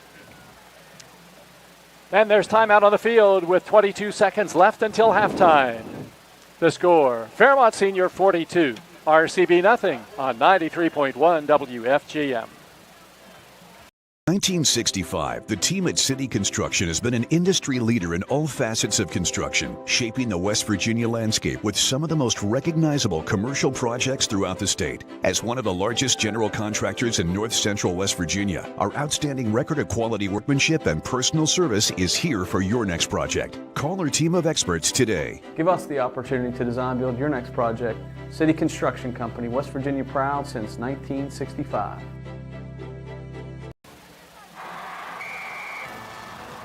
To Polar Bear football on 93.1 WFGM, brought to you by your local Parmar store. Here's the voice of the Polar Bears, Jeff Carpenter. Just 22 seconds to go in the first half. The Polar Bears lead it now 42-0 over Robert C. Byrd. In case you're just tuning in, RCB's outstanding sophomore quarterback was injured in the first quarter. He was not having much success, though, against the Polar Bears, but without him, they're very limited offensively. Yeah, very, very difficult right now when they really don't have a passing game. Peschel kicking off, and it's taken at the 10-yard line, out over the 15, up to the 20. up to the 23-yard line, and that'll be about all. So there'll be time. Well, we'll see. They stop the clock now with 14 seconds to go. There are flags on the play.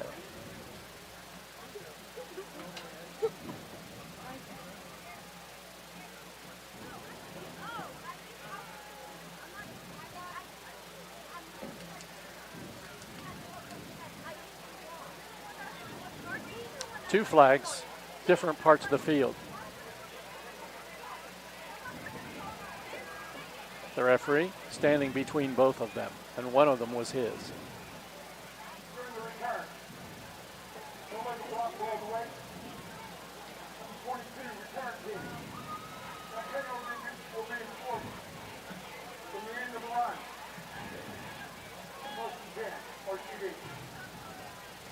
So 2 flags, 1 call. And a penalty against RCB. Illegal block. Not going to matter because there's just going to be 1 play run, and that'll be halftime. A delay in spotting the ball. Now the officials are calling in reinforcements.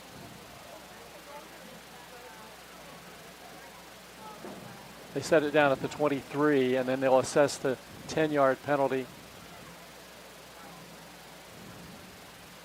Well, they half the distance to the goal line. Comes back to the 11-yard line. So,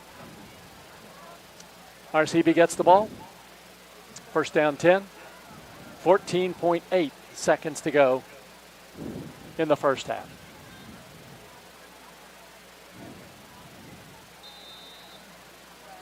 Snodgrass, the quarterback, takes the low snap, takes a knee back at the 6-yard line, and that will be the final play of the first half. And what a first half it's been for Fairmont Senior, as the Polar Bears have scored 6 touchdowns and opened up a big lead at halftime. The score after 2 quarters, the Fairmont Polar Bears 42, Robert C. Byrd nothing. And the halftime report coming up next on 93.1 WFGM.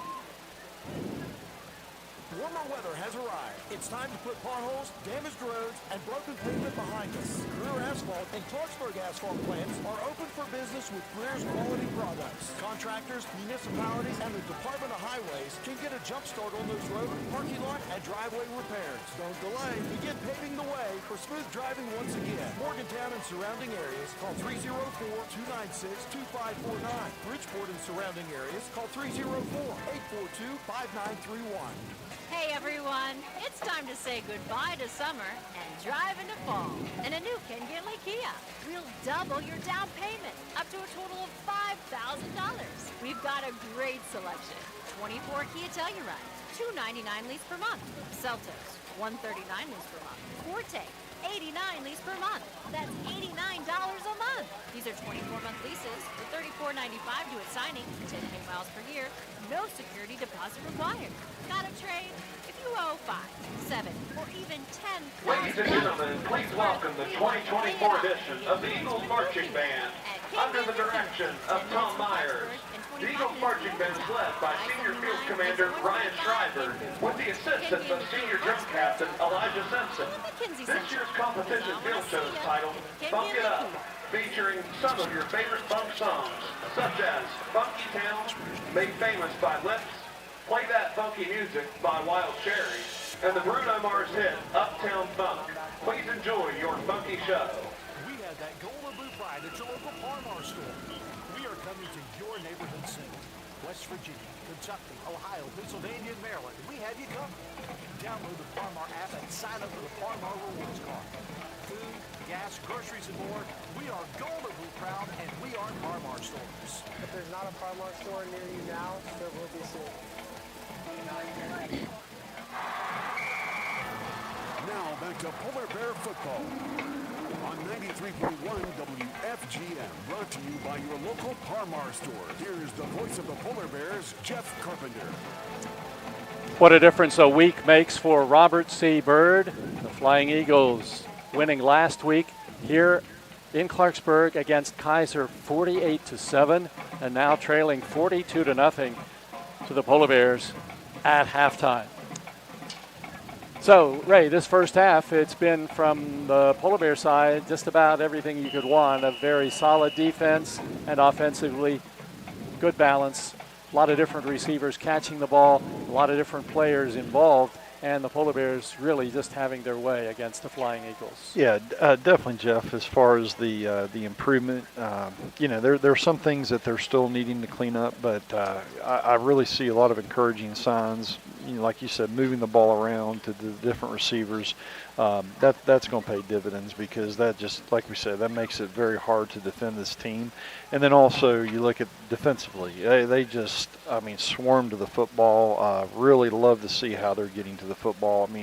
You pretty much see almost every play, all 11 hats are around the football when the whistle's blown. We talked about the fact that, of course, RCB limited without its sophomore quarterback, Junior Smith, who was injured midway through the first quarter.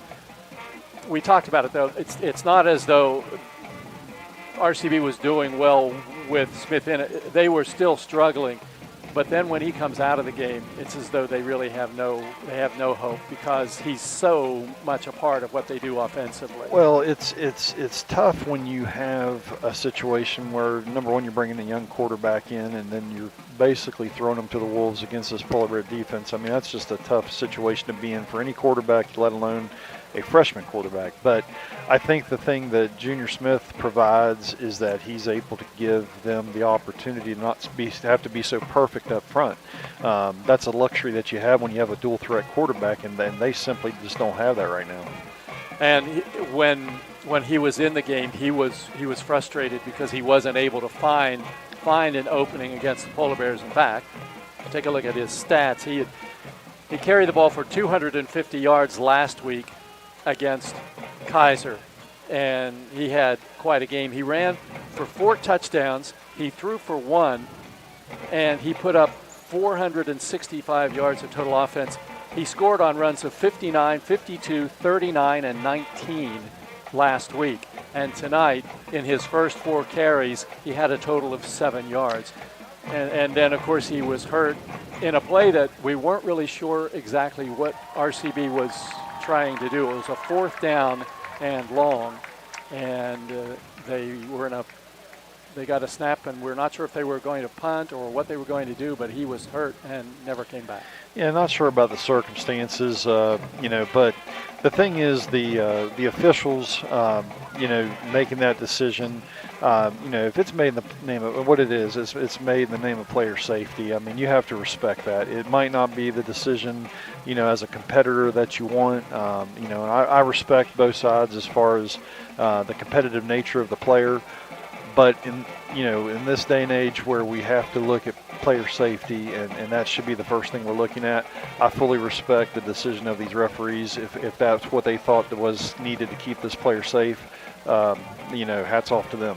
And what you're referring to is the fact that Smith returned at the start of the second quarter. He was on the field, lined up in the shotgun, and all of a sudden the official stopped the play, came over and told him to go to the sidelines, and Smith took his helmet off while still on the field and just threw it hard into the turf. He didn't want to come out, but they took him off, had a conversation with the trainer, and he never returned. And I will tell you that as a football parent, I would have been absolutely behind what the officials did, because he did not look, even when he was back out there the second time, he didn't look like he was 100%. Yeah, and I think that's, with the education that's happening in this day and age of football, with player safety, I think it's so critical that, when a decision needs to be made on the behalf of the player, you can't trust the player to make it, because every one of us wants to be the competitor and the warrior and go out and fight to the end, because that's just the nature that we have as a football player. But when you've got people that are looking on your behalf and trying to be trying to protect you, that's where we need to be. And I fully respect, I'm fully behind what they did.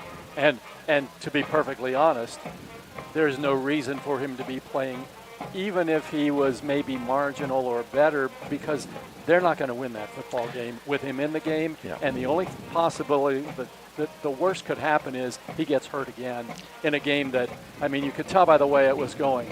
This was not a game that RCB was going to win.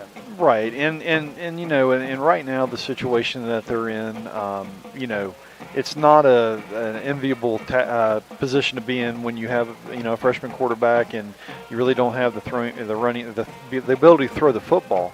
But I see that right now they're trying to be very cautious, and they're going to take their lumps tonight, obviously. But they want to preserve and protect this freshman quarterback and protect his confidence, and I think that's the right move by the coach. Coming up for RCB next week is a game against against Liberty, and then they have Preston after that. The Polar Bears next week have Preston, and tonight North Marion has Preston, so Preston getting a feel for our area teams, but it will get better for the Flying Eagles after tonight, that's for sure, and certainly we hope that Smith can rally and get better and be able to play again next week. That would certainly make a big difference and make it worthwhile to sit out the second half of this game. Yeah, and again, fully respect the player as far as you know, wanting to be out there, but you know, I think it's the right decision in this moment.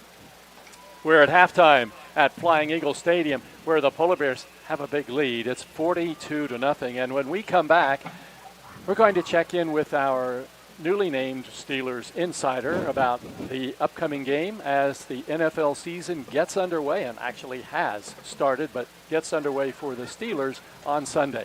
That's all coming up next as halftime continues with the score. Fairmont Senior 42, RCB nothing on 93.1 WFGM. When you purchase insurance from Smith Carpenter Agency, 2 minutes here, please. Their agents will find the best option for you, whether it's home, auto, or life insurance. Your story is your own, and Smith Carpenter Agency is here with plenty of options to fit your needs. Great insurance rates and personalized service. That's what you'll find at Smith Carpenter Agency. For more information and their full list of services, check them out online at smithcarpenteragency.com or call 363-9200. When it comes to vaping, the truth can get cloudy. So let's make it clear. Vaping is not safe for you. Because vaping can put microscopic particles into your lungs and dangerous things like metals into your body. And nicotine, which can harm a person's brain development through their mid-20s. Appealing flavors, high nicotine levels, and lots of promotion on social media. Many kids think vaping is harmless, but it's not. So talk to your kids about the risks of vaping. Because when you talk, they hear you. Learn more at underagedrinking.samhsa.gov.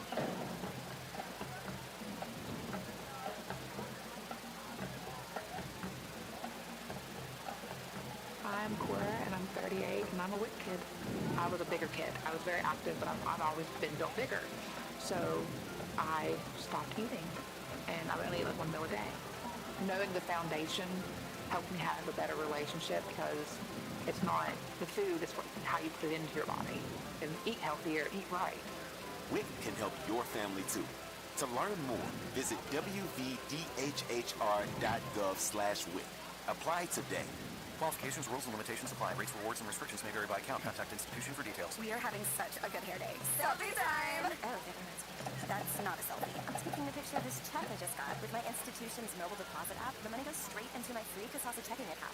So, a check selfie? A selfie? Oh, no, not a thing. With state-of-the-art Kasasa checking, you get cash rewards and nationwide ATM withdrawal fee refunds every month you qualify. Ask Fairmont Federal Credit Union about Kasasa checking. Membership eligibility requirements may apply. Federally insured by NCUA.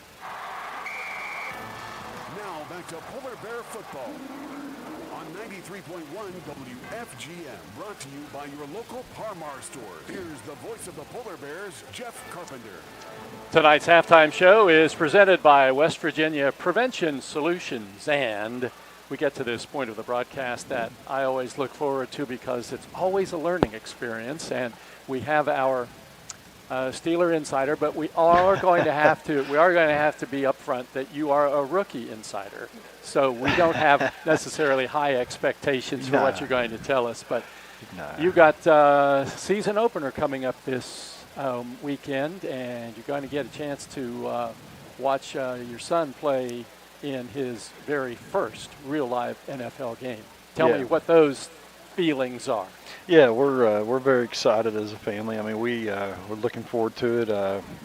Know that he's prepared very hard, and obviously the whole team, the whole organization has, and that's what they work for. They work for to get to this point, and we're really excited to see what happens. Okay, now I need inside information here. When you have conversations with Zach and he talks about what it's like, what are the kinds of things he's experiencing now? I just think the big difference with I think it's really two things. I think it's the game speed, which I've said that's something that you really see the difference at this level, but also the details. I just think when you look at maybe whereas before in the collegiate game, maybe the play call might have been a lot simpler.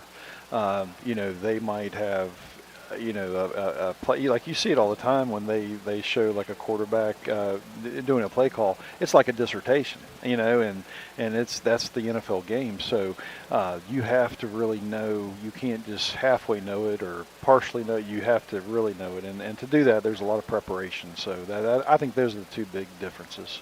I think one of the things that got me early on was when you had mentioned to me something about Russell Wilson having a conversation with Zach, and I'm thinking, wow, Russell Wilson, who has had great games in his past as an NFL quarterback, having a conversation with Zach, that just seems really neat. Yeah, it is. I mean, I think it's really humbling to think, that's that's where he's at, and I think he's handling it. Everything has been just the way you'd expect with him. I mean, he's handled it very calmly, and he just put his nose down and head down and just try to work hard and prepare as hard as he can. The preseason in the NFL doesn't mean very much, and you can tell when you watch the games because it's not as though they're necessarily trying to win as much as they're trying to find out game situations, how they can respond, and things they can do, and different personnel packages, things like that. You look at this team, and what do you see for Pittsburgh this season? I think it's just a really good mix of they have a lot of veteran leadership, with the Cam Haywards and T.J. Watts and Minka Fitzpatrick on the defensive side of the ball, and then the new additions, free agents, and then Isaac Seumalo. I know right now he's out, but just a lot of veteran leadership on both sides of the ball, and I mean it's just it's a really good mix because I think there are a lot of young guys that they have brought in that are very hungry, and I think they're ready to play their style of football. Now, before Zach became a Steeler, Pittsburgh wasn't necessarily your favorite NFL team. Am I right? I mean, I'm guilty. I grew up a Dolphins fan, but I have quickly, Jeff, become a major Pittsburgh Steeler fan, and that will not change. I am a Steelers fan for life now because I just.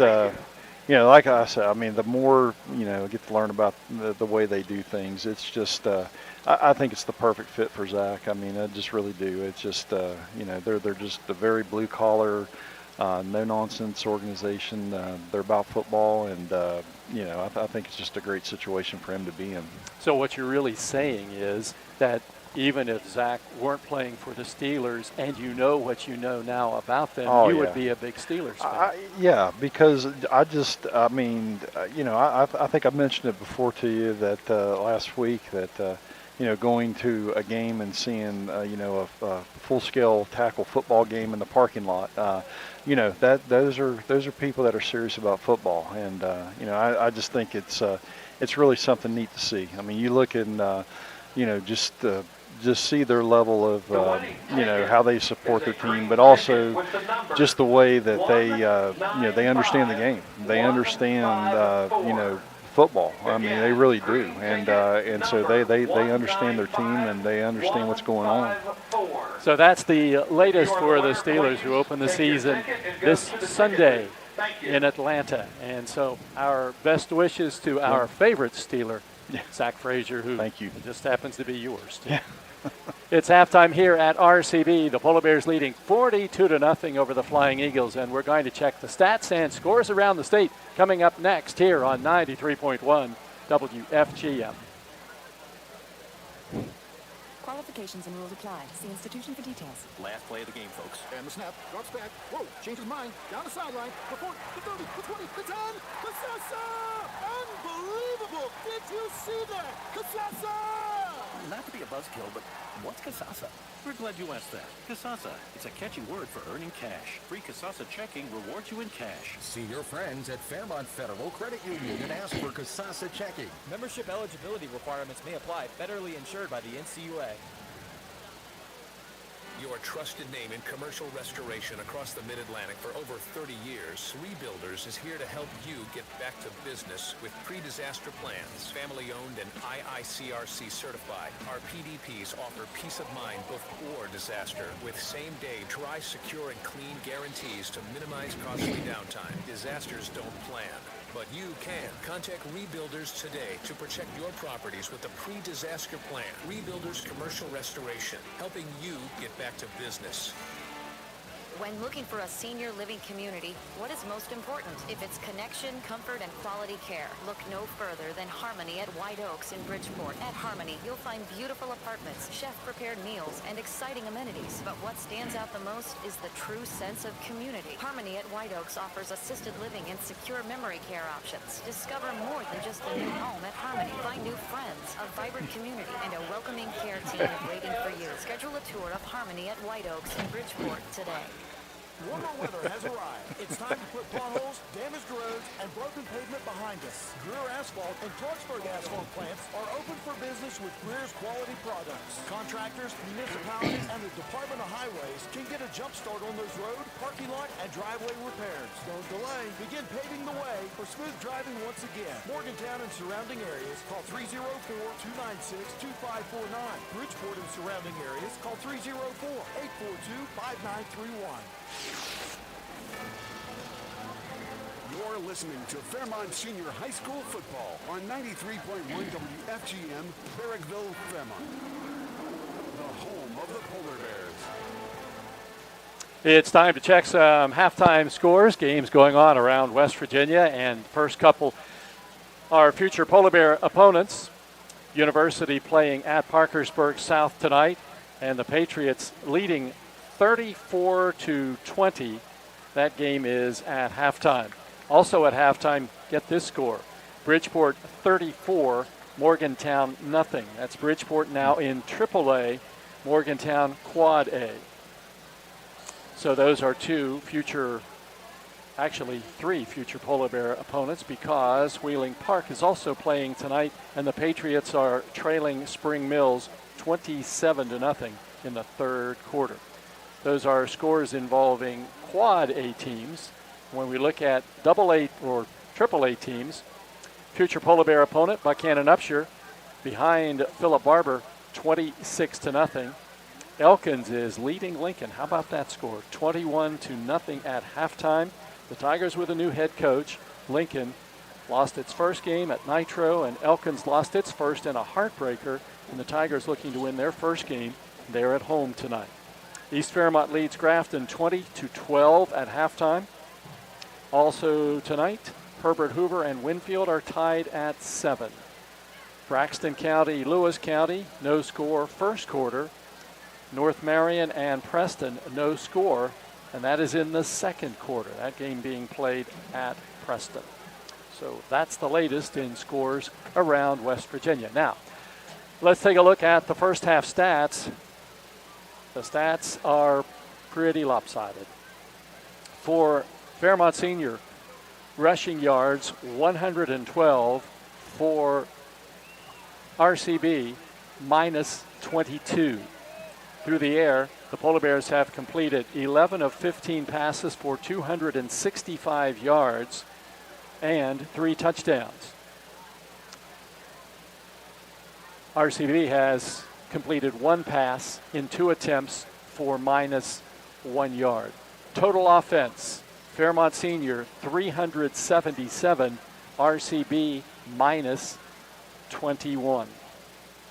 Leading rusher For the Polar Bears, Chris Wilson, he's carried 3 times for 40 yards. Damani Johnson 3 times for 37 yards. And Brody Whitehair twice for 35 yards. Touchdown scorers tonight for the Polar Bears. The game started out with Damani Johnson running the first 2 in. The first was 18 yards out. The second one 12, both in the first quarter. And then the third first quarter touchdown was a pass from quarterback Whitehair to Navon Jones, 31 yards out. Fairmont led 21-0 after 1 quarter. And then in the second quarter, they just picked right up. And Chris Wilson scored on a 27-yard run, followed by a 5-yard touchdown pass to Dinger, and then a 30-yard pass to Jones again. And those are the Polar Bears touchdowns. Cam Peschel kicked every extra point good. Take a look at the receivers tonight. Dinger has caught a couple of passes. Cumberledge has caught a couple of passes. Jones has caught 3. Martin has caught 2. And Cowger has caught 2. So been spread out among the receivers for the Polar Bears tonight. Fairmont with 11 first downs. RCB has 1. The only Flying Eagle first down came on a Polar Bear offsides on their 4th down punt. The other thing of note in the first half was the injury to RCB quarterback Junior Smith. Injured in the first quarter, tried to return. The officials wouldn't let him.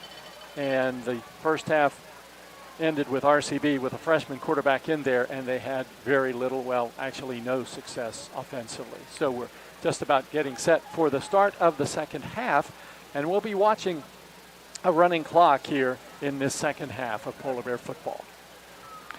Yeah, and the luxury that this Polar Bear team will have in the second half by nature of how they played in the first half. A lot of these younger guys will, again, get quality reps against varsity competition, and that's something that's going to be invaluable later on. As we said, there'll be a few players that will develop and become important depth pieces as they go throughout the stretch run here, and I think that's going to be critical.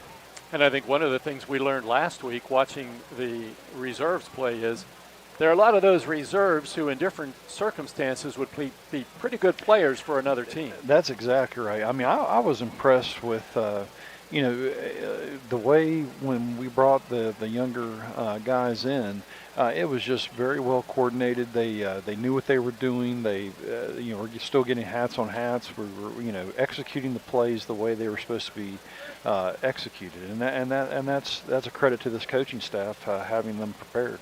Sam Flower is going to kick off for the Polar Bears. Barksdale and Jones are deep to return, standing side by side at the 10-yard line. And the kick will go from right to left. Flower tees it up in the center of the field, gets the signal from the official, and he approaches the ball from right to left. Here is his kick, end over end, and it's going to hit at the 5 and go into the end zone for the touchback. So Flower has a successful kickoff to start the second half, and RCB will get the ball at the 20.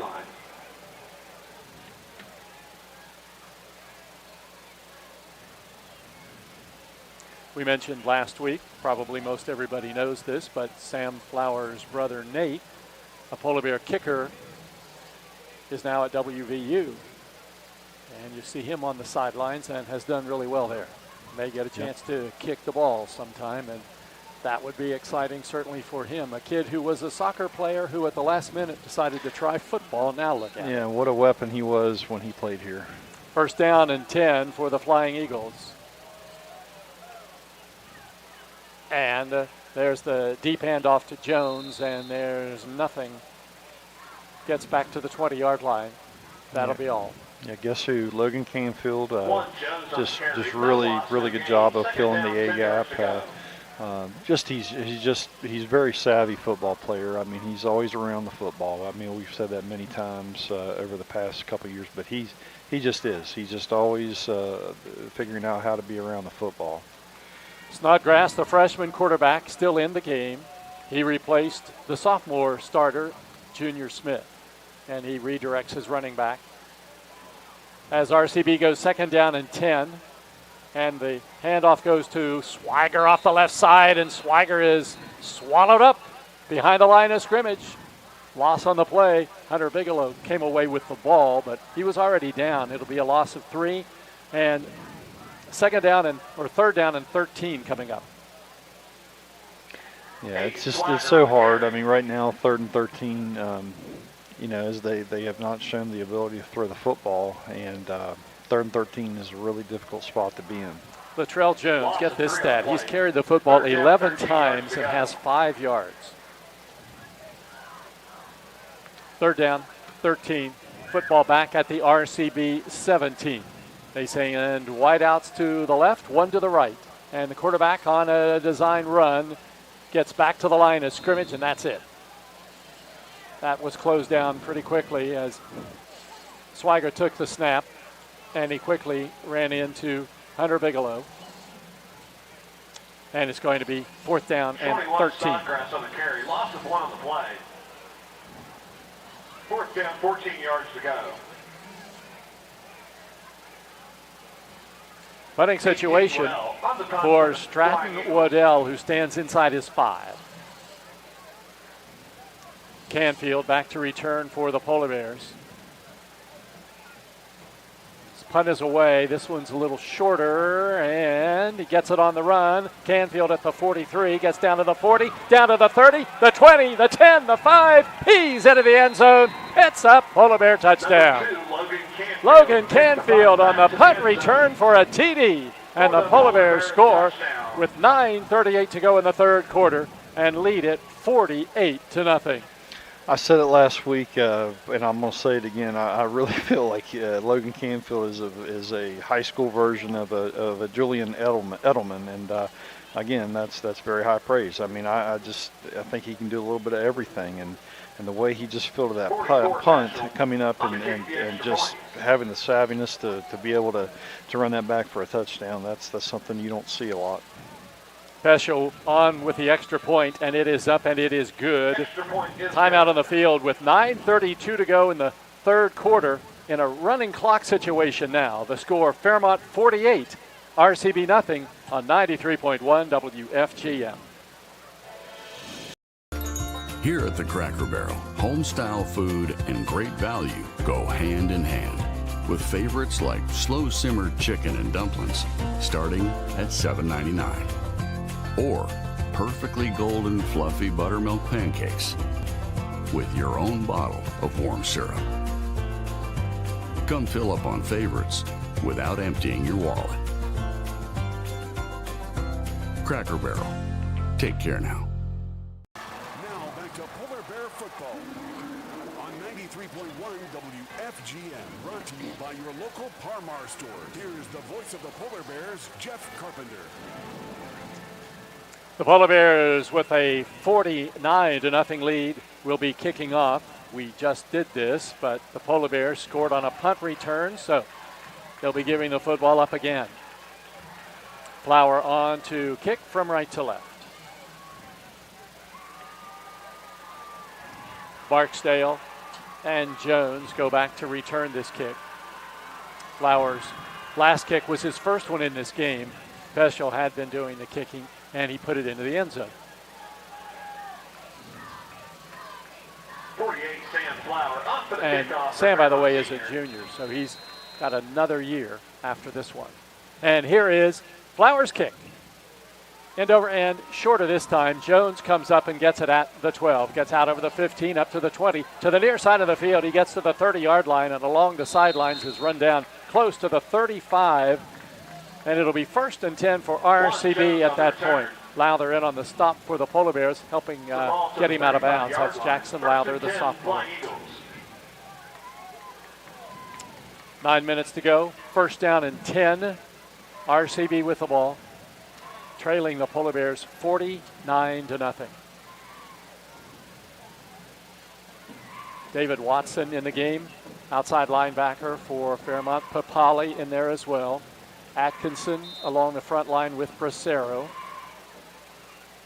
Jordan Wagner wearing number 26 tonight, corner on the near side. Handoff goes to Swiger off the left side, and he's hit and brought down at about the line of scrimmage. No gain on the play. Carry by 24, Thomas. Yeah, nice job by Carrillo that time, Tackled by number taking the 6, proper Carrillo. angle, flattening out as you should. Did a really good job of pursuing and flattening out to make that play. Second down, 10, the ball at the RCB 35. They move from left to right, all green uniforms on the far hash marks. Handoff, ball carried up the middle by Barksdale. Atkinson grabs him and throws him down at about the 38-yard line, but he's going to get about 3 yards, and it's going to be 3rd down and 7 for RCB. On the tackle. Gain of 3 on the play. 3rd down, 7 yards to go. Atkinson on the tackle for the Polar Bears. He's a senior, 6'2", 280 pounds. Saw some playing time last year as a junior in a reserve role. 3rd down and 7. 2 receivers to the near side, 1 to the left. Snodgrass, the quarterback, and he hands it off. And the ball pops loose on the handoff, and let's see who's got it.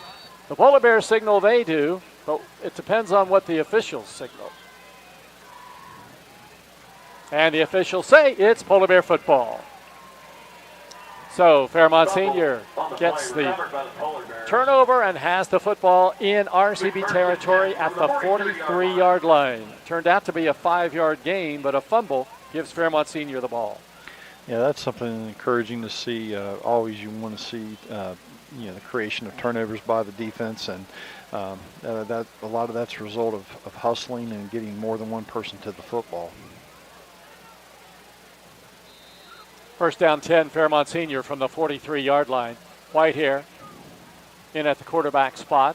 Boda running back behind him. Polar Bears on top, 49-0 midway through the 3rd quarter. Whitehair gives it to Boda. Boda off the left side, and he'll take it down to about the 41. He'll get a couple of yards on the play before he's hit and brought down. Tristan Ramsey, the center for the Polar Bears. Deshaun Floyd, the guard. Powers Dawson, the tackle. On the other side, it's Arbogast and Bigelow, the offensive lineman. 2-yard gain for Taryn Boda. 2nd down, 8 yards to go for the Polar Bears. Quarterback in the pistol, he has a running back behind him, and that's Boda. He fakes it to him. Now he throws it over the middle, and the pass is caught by Cumberledge at the 15, inside the 10, the 5, and he's into the end zone. It's a Polar Bear touchdown. Trey Cumberledge catches the TD pass, and the Polar Bears lead it 55-0. Yeah, they bring A-gap pressure that time, and Arbogast did a really nice job. When you bring that pressure, linebacker has a running start. You can't give up ground, and he met that the way you're supposed to, and it was real firm in protection that time, picking it up. Cumberledge gets the touchdown, and Pescia will attempt the extra point from right to left. Good snap, kick up, kick good. Timeout, 6:14 to go, 3rd quarter. The score, Fairmont Senior 55, RCB nothing on 93.1 WFGM. Hi, my name's Zach Frazier, and I'm from Fairmont, West Virginia. And when I'm back at home in Fairmont, you'll find me at my local Parmar store. We had that golden boot pride at Parmar. There are literally hundreds of Parmar stores in West Virginia, Kentucky, Ohio, and Pennsylvania, and even more on the way. Download the Parmar app to save even more. And whether it's food, gas, groceries, or whatever, we have you covered at Parmar. West Virginia proud and ready to serve you. If there's not a Parmar store near you now, there will be soon. Now back to Polar Bear football on 93.1 WFGM. Brought to you by your local Parmar store. Here's the voice of the Polar Bears, Jeff Carpenter.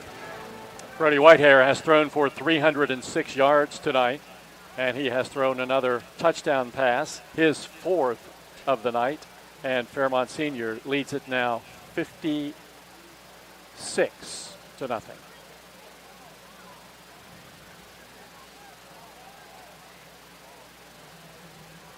Flower ready to kick off for the Polar Bears, midway through the 3rd quarter, kicking from right to left.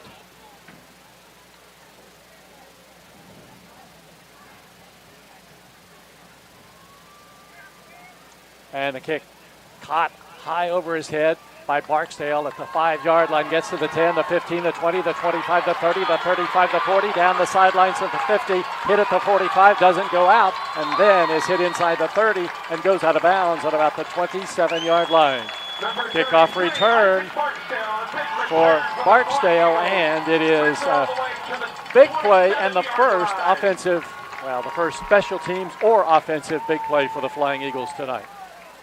Yeah, Barksdale on that return was very decisive, and he got going vertically very early in that return, and that's what you sometimes see with a big return, a lot of decisiveness, and that's what he had. Drew Jackson in the game along with Parker Bigelow at linebacker spots for the Polar Bears as RCB goes first down and 10 from the 27-yard line.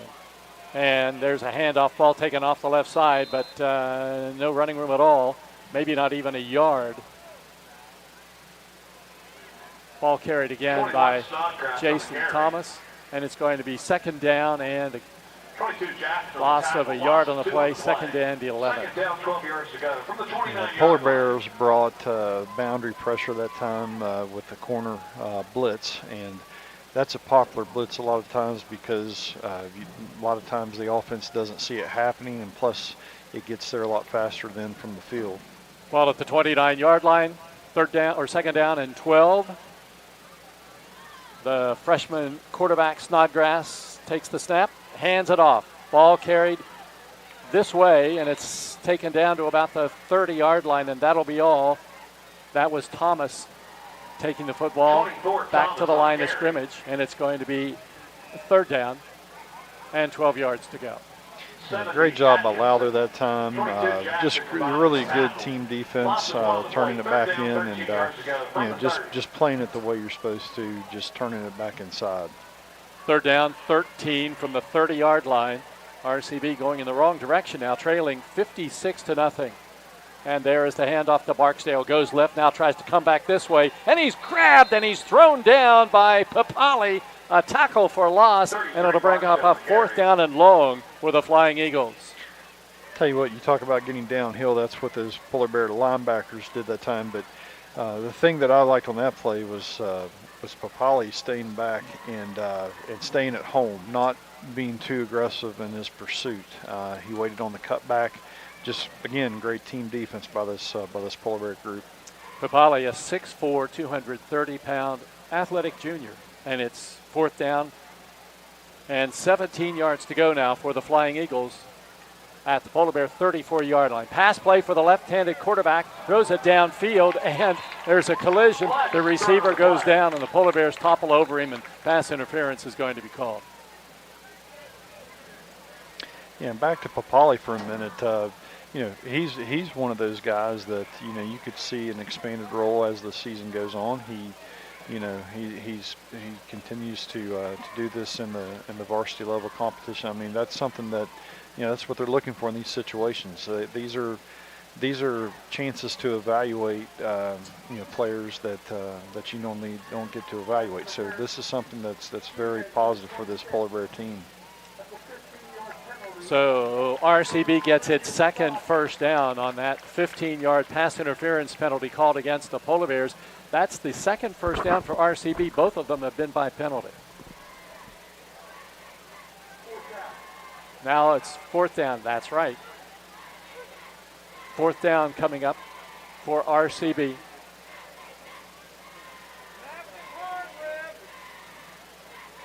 Forgot then it's no longer an automatic first down on pass interference, which I think is a terrible rule change.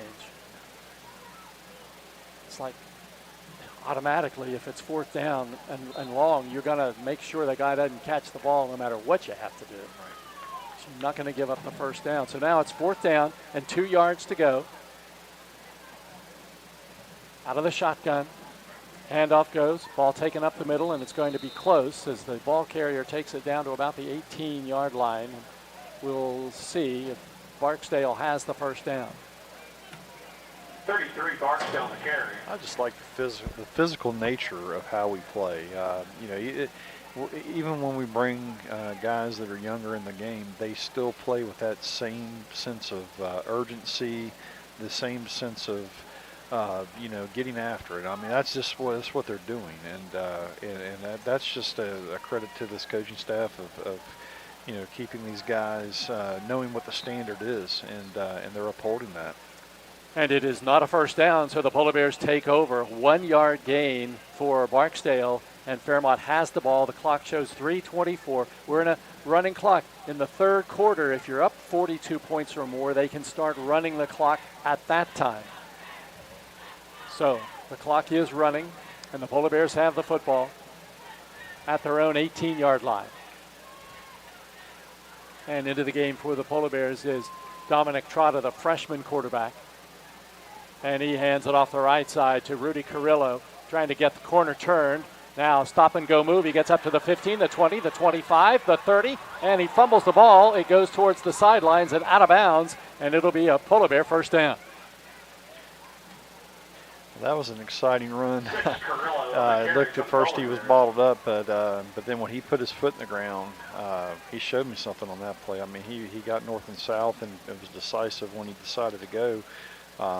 Like to see that. 19-yard gain for Carrillo. And the Polar Bears have another first down with 2:30 left here in the third quarter. Big Polar Bear lead. It's 56-0. Trotta in at quarterback. 2 running backs into the game. And there's a flag at the line of scrimmage.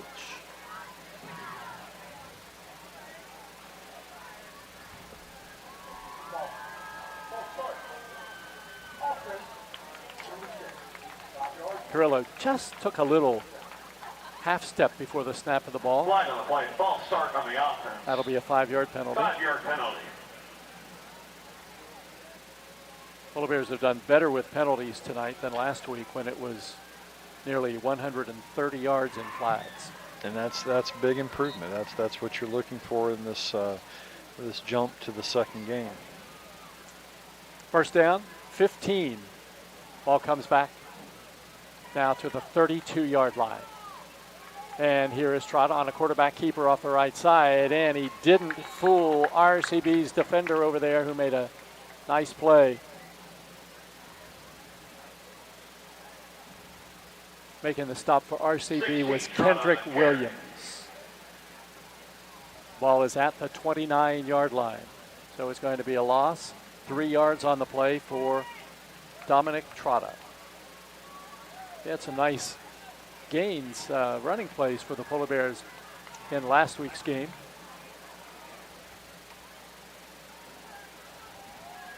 Carried the ball a couple times, 35 yards. Second down, about 17 to go. Handoff, ball taken off the right side by Rapchak, and Rapchak runs hard, gets it over the 35, up to the 38, and there's a late flag thrown.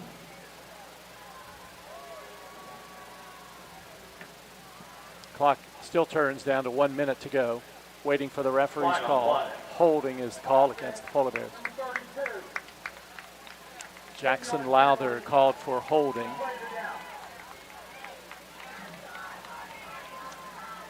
The spot of the foul was behind the line of scrimmage. So there'll be no gain, no run for Rapchak on that carry. The thing that I would say right now with this young offensive line is you're not seeing a lot of what we call MAs, a lot of missed assignments. So you don't see a lot of people running free. That's very encouraging because, sometimes when you bring young guys in, sometimes, they haven't got as many reps and they might not feel like they know what they're doing. These guys are doing well with that. Ball at the 20, the Polar Bears have to get up to the 47 for a first down, so it's 2nd and 27. Ball off the right side to Carrillo, spins out over the 25, he's up to the 30, and over the 30 to about the 32-yard line. He's going to get about 13, and that's going to end the third quarter. After 3 quarters from Flying Eagle Stadium in Clarksburg, it's Fairmont Senior 56, RCB nothing on 93.1 WFGM. That is the third quarter. Hi, this is Meredith Mayer from Fairmont, West Virginia, and when I'm back home, you can find me at my local Parmar store. We had that thundering herd pride at your local Par-Mar stores. We are over 200 stores strong and growing. Download the Par-Mar app for even more savings and sign up for the Par-Mar Rewards Card. Whether it's food, gas, or groceries, we have you covered. We are Marshall and we are Par-Mar stores. If there's not a Par-Mar store near you now, there will be soon.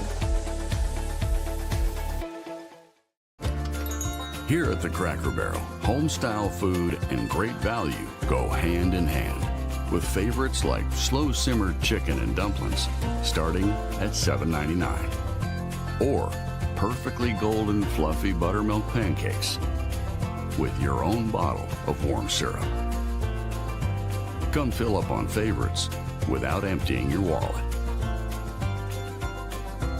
Cracker Barrel. Take care now. Now back to Polar Bear football on 93.1 WFGM, brought to you by your local Par-Mar store. Here's the voice of the Polar Bears, Jeff Carpenter. Reserves in the game. Starting the fourth quarter, Polar Bears lead 56-0. Cooper Keener at center. Trotter, the quarterback, hands it off to Carrillo off the right side. He gets to the 35-yard line and up to about the 38, close to the 39. He just keeps running. But the Polar Bears were in a 3rd and long, and now it's going to be 4th and still long, 4th and about 7 yards to go for the first down. Yeah, I'm going to give Carrillo a compliment here as a running back. One of the best compliments you can get as a running back is to say they run angry, and he's running angry. I like that. So, I think that's the first time you've used that. Yeah, running. Yeah, like he it. does. I mean, he gets behind his pads, and I like to see that. He's impressing me. He's doing well. Punting situation for the Polar Bears now.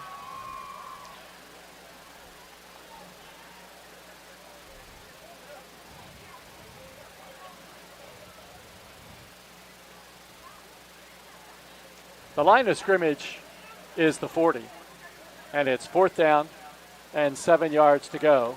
And the punt is away, and it hits at the 40, and it is picked up at about the 34-yard line and immediately brought down. Ben Smith punted that for the Polar Bears. He's a freshman. Not sure if he's a baseball player, Jeff, but the way he just fielded that punt or that snap, that was pretty impressive. Is he a baseball player? He should be. He did a good job. There's a penalty on the play. And they're going to replay it. I thought RCB probably just take the ball. Yeah. And that's what they did. They did decline it. Just take the ball. Clock at 10:36. Running clock, fourth quarter. Polar Bears on top, 56-0. Second straight week of the running clock situation. Along the front line for Fairmont is King Abercrombie. He's a 6'1", 240-pound sophomore. Along with Apanowitz and Atkinson. Lowther in the game, one of the linebacker spots. Quarterback, Snodgrass, freshman, hands it off. Thomas gets it, and Thomas has no place to go. The Polar Bears just bunched it up the defenders at the line of scrimmage, and there was no place to go. Apanowitz was there for Fairmont Senior. 24 Thomas on the carry, brought down by number 64.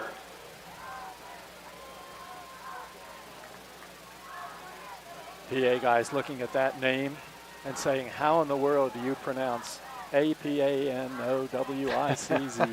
Loss of 2 on the play. Second down, 12 yards. I understand that, except Apanowitz is a name you've known at Fairmont Senior for years. Second down and 12. That was a 2-yard loss.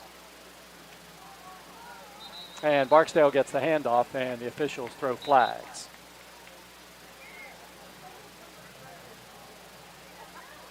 Yeah, I think they're going to get us for encroachment there.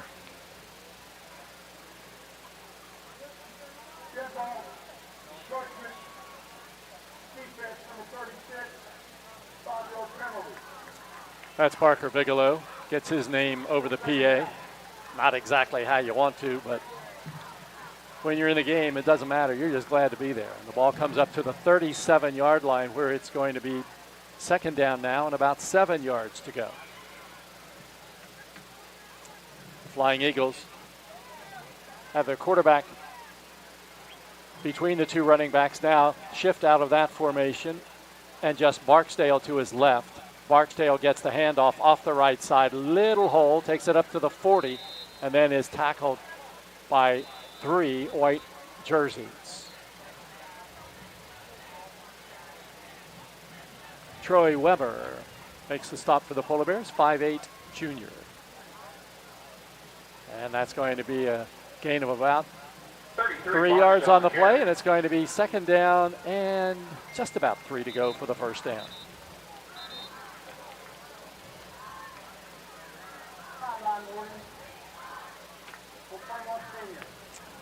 Clock shows 8:20. Polar Bears lead 56-0. Clock turning.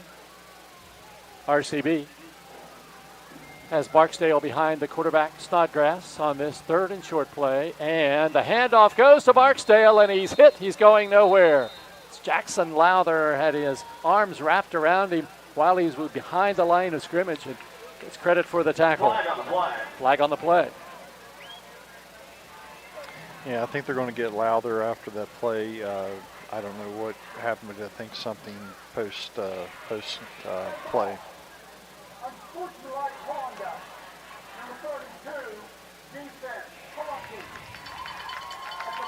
So taunting is the call against Lowther, personal foul, or unsportsmanlike conduct is the call against him.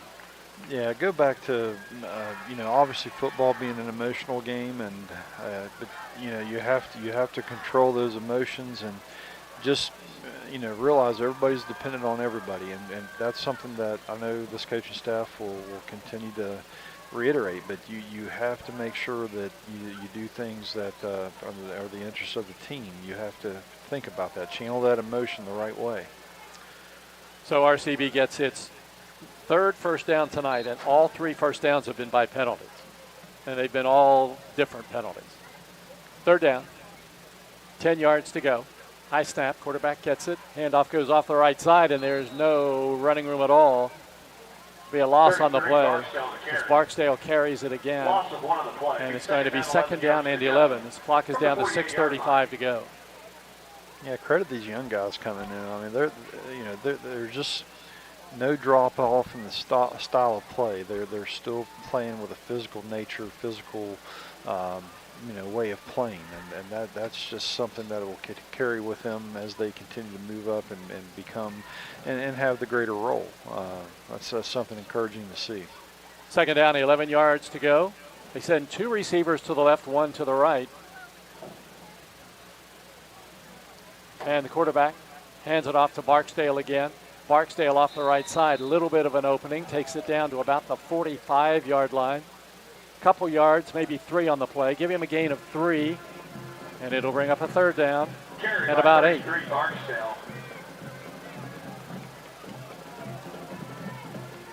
Barksdale has carried the ball 10 times tonight for -3 yards. Second down, or 3rd down rather.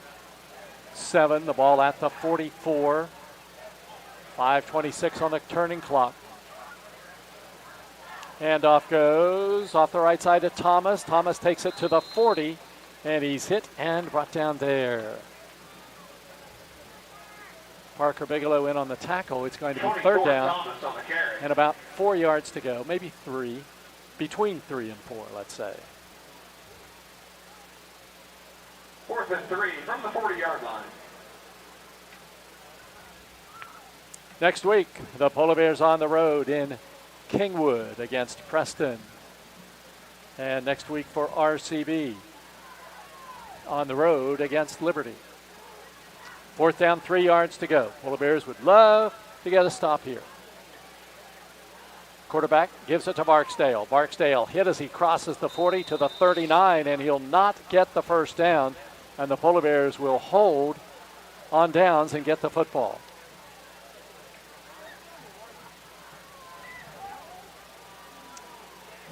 So if the Polar Bears manage to hang on to the ball for the next 4 minutes, most likely RCB is going to be in negative yards for total offense tonight.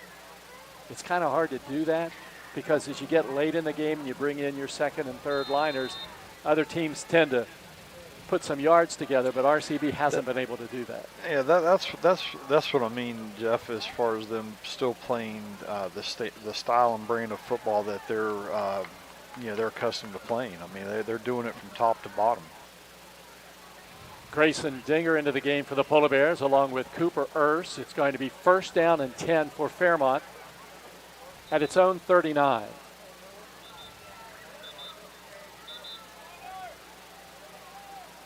And we have a timeout called by the Polar Bears. Just too many personnel moves. They had to call time.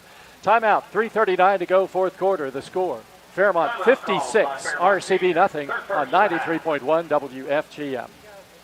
Qualifications. Hi, my name's Zach Frazier and I'm from Fairmont, West Virginia. And when I'm back at home in Fairmont, you'll find me at my local Parmar store. We had that Golden Boot pride at Parmar. There are literally hundreds of Parmar stores in West Virginia, Kentucky, Ohio, and Pennsylvania, and even more on the way. Download the Parmar app to save even more. And whether it's food, gas, groceries, or whatever, we have you covered at Parmar. West Virginia proud and ready to serve you. If there's not a Parmar store near you now, there will be soon. Now back to Polar Bear football on 93.1 WFGM, brought to you by your local Parmar store. Here's the voice of the Polar Bears, Jeff Carpenter. It's a running clock, 3:25 to go. The Polar Bears have it at their own 39-yard line. 1st down and 10. Trotta hands the ball off to Rapchek coming this way. Cuts inside at the 40. Flag is thrown as he takes it to the 45, the 50, to the center of the field, and he goes down at about the 40-yard line. But a flag is thrown on the play and a penalty pending back at the line of scrimmage.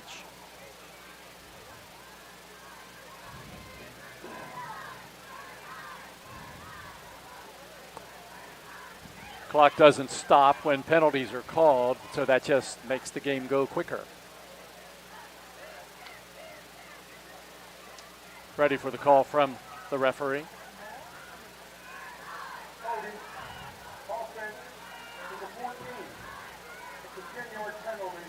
So DeLynn Johnson, a 5'9" freshman, gets hit for a holding penalty.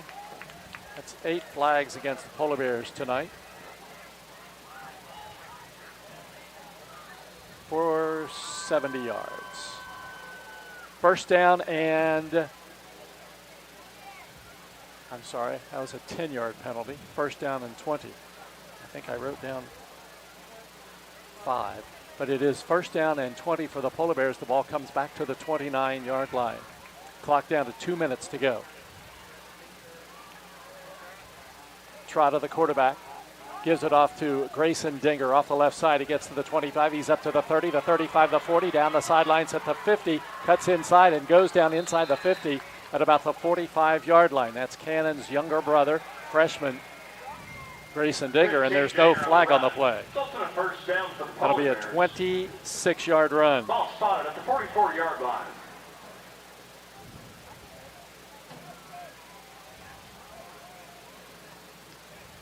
Clock down to a minute 23 to go. 1st and 10 Polar Bears at the RCB 44. Fairmont leading 56-0. This has been a runaway from the very beginning. Trotta in the shotgun now. Takes the snap. Just runs with it right up the middle and gets it down to about the 47-yard line. He'll get 2 yards on the play, and Fairmont will have to run one more play. Gain of 2 on the play. Yeah, but over the course of the season, with the way that we're getting ahead on teams and letting these young guys play, I mean, that's just a lot of valuable experience that these guys are getting. Makes it a lot more fun to come to practice when you've had a chance to play and you know Absolutely. You're going to get another chance. Absolutely. Polar Bears now in the victory formation. They'll take a knee here. Trotta comes up under center, takes the snap, takes the knee, and Fairmont will not have to run another play.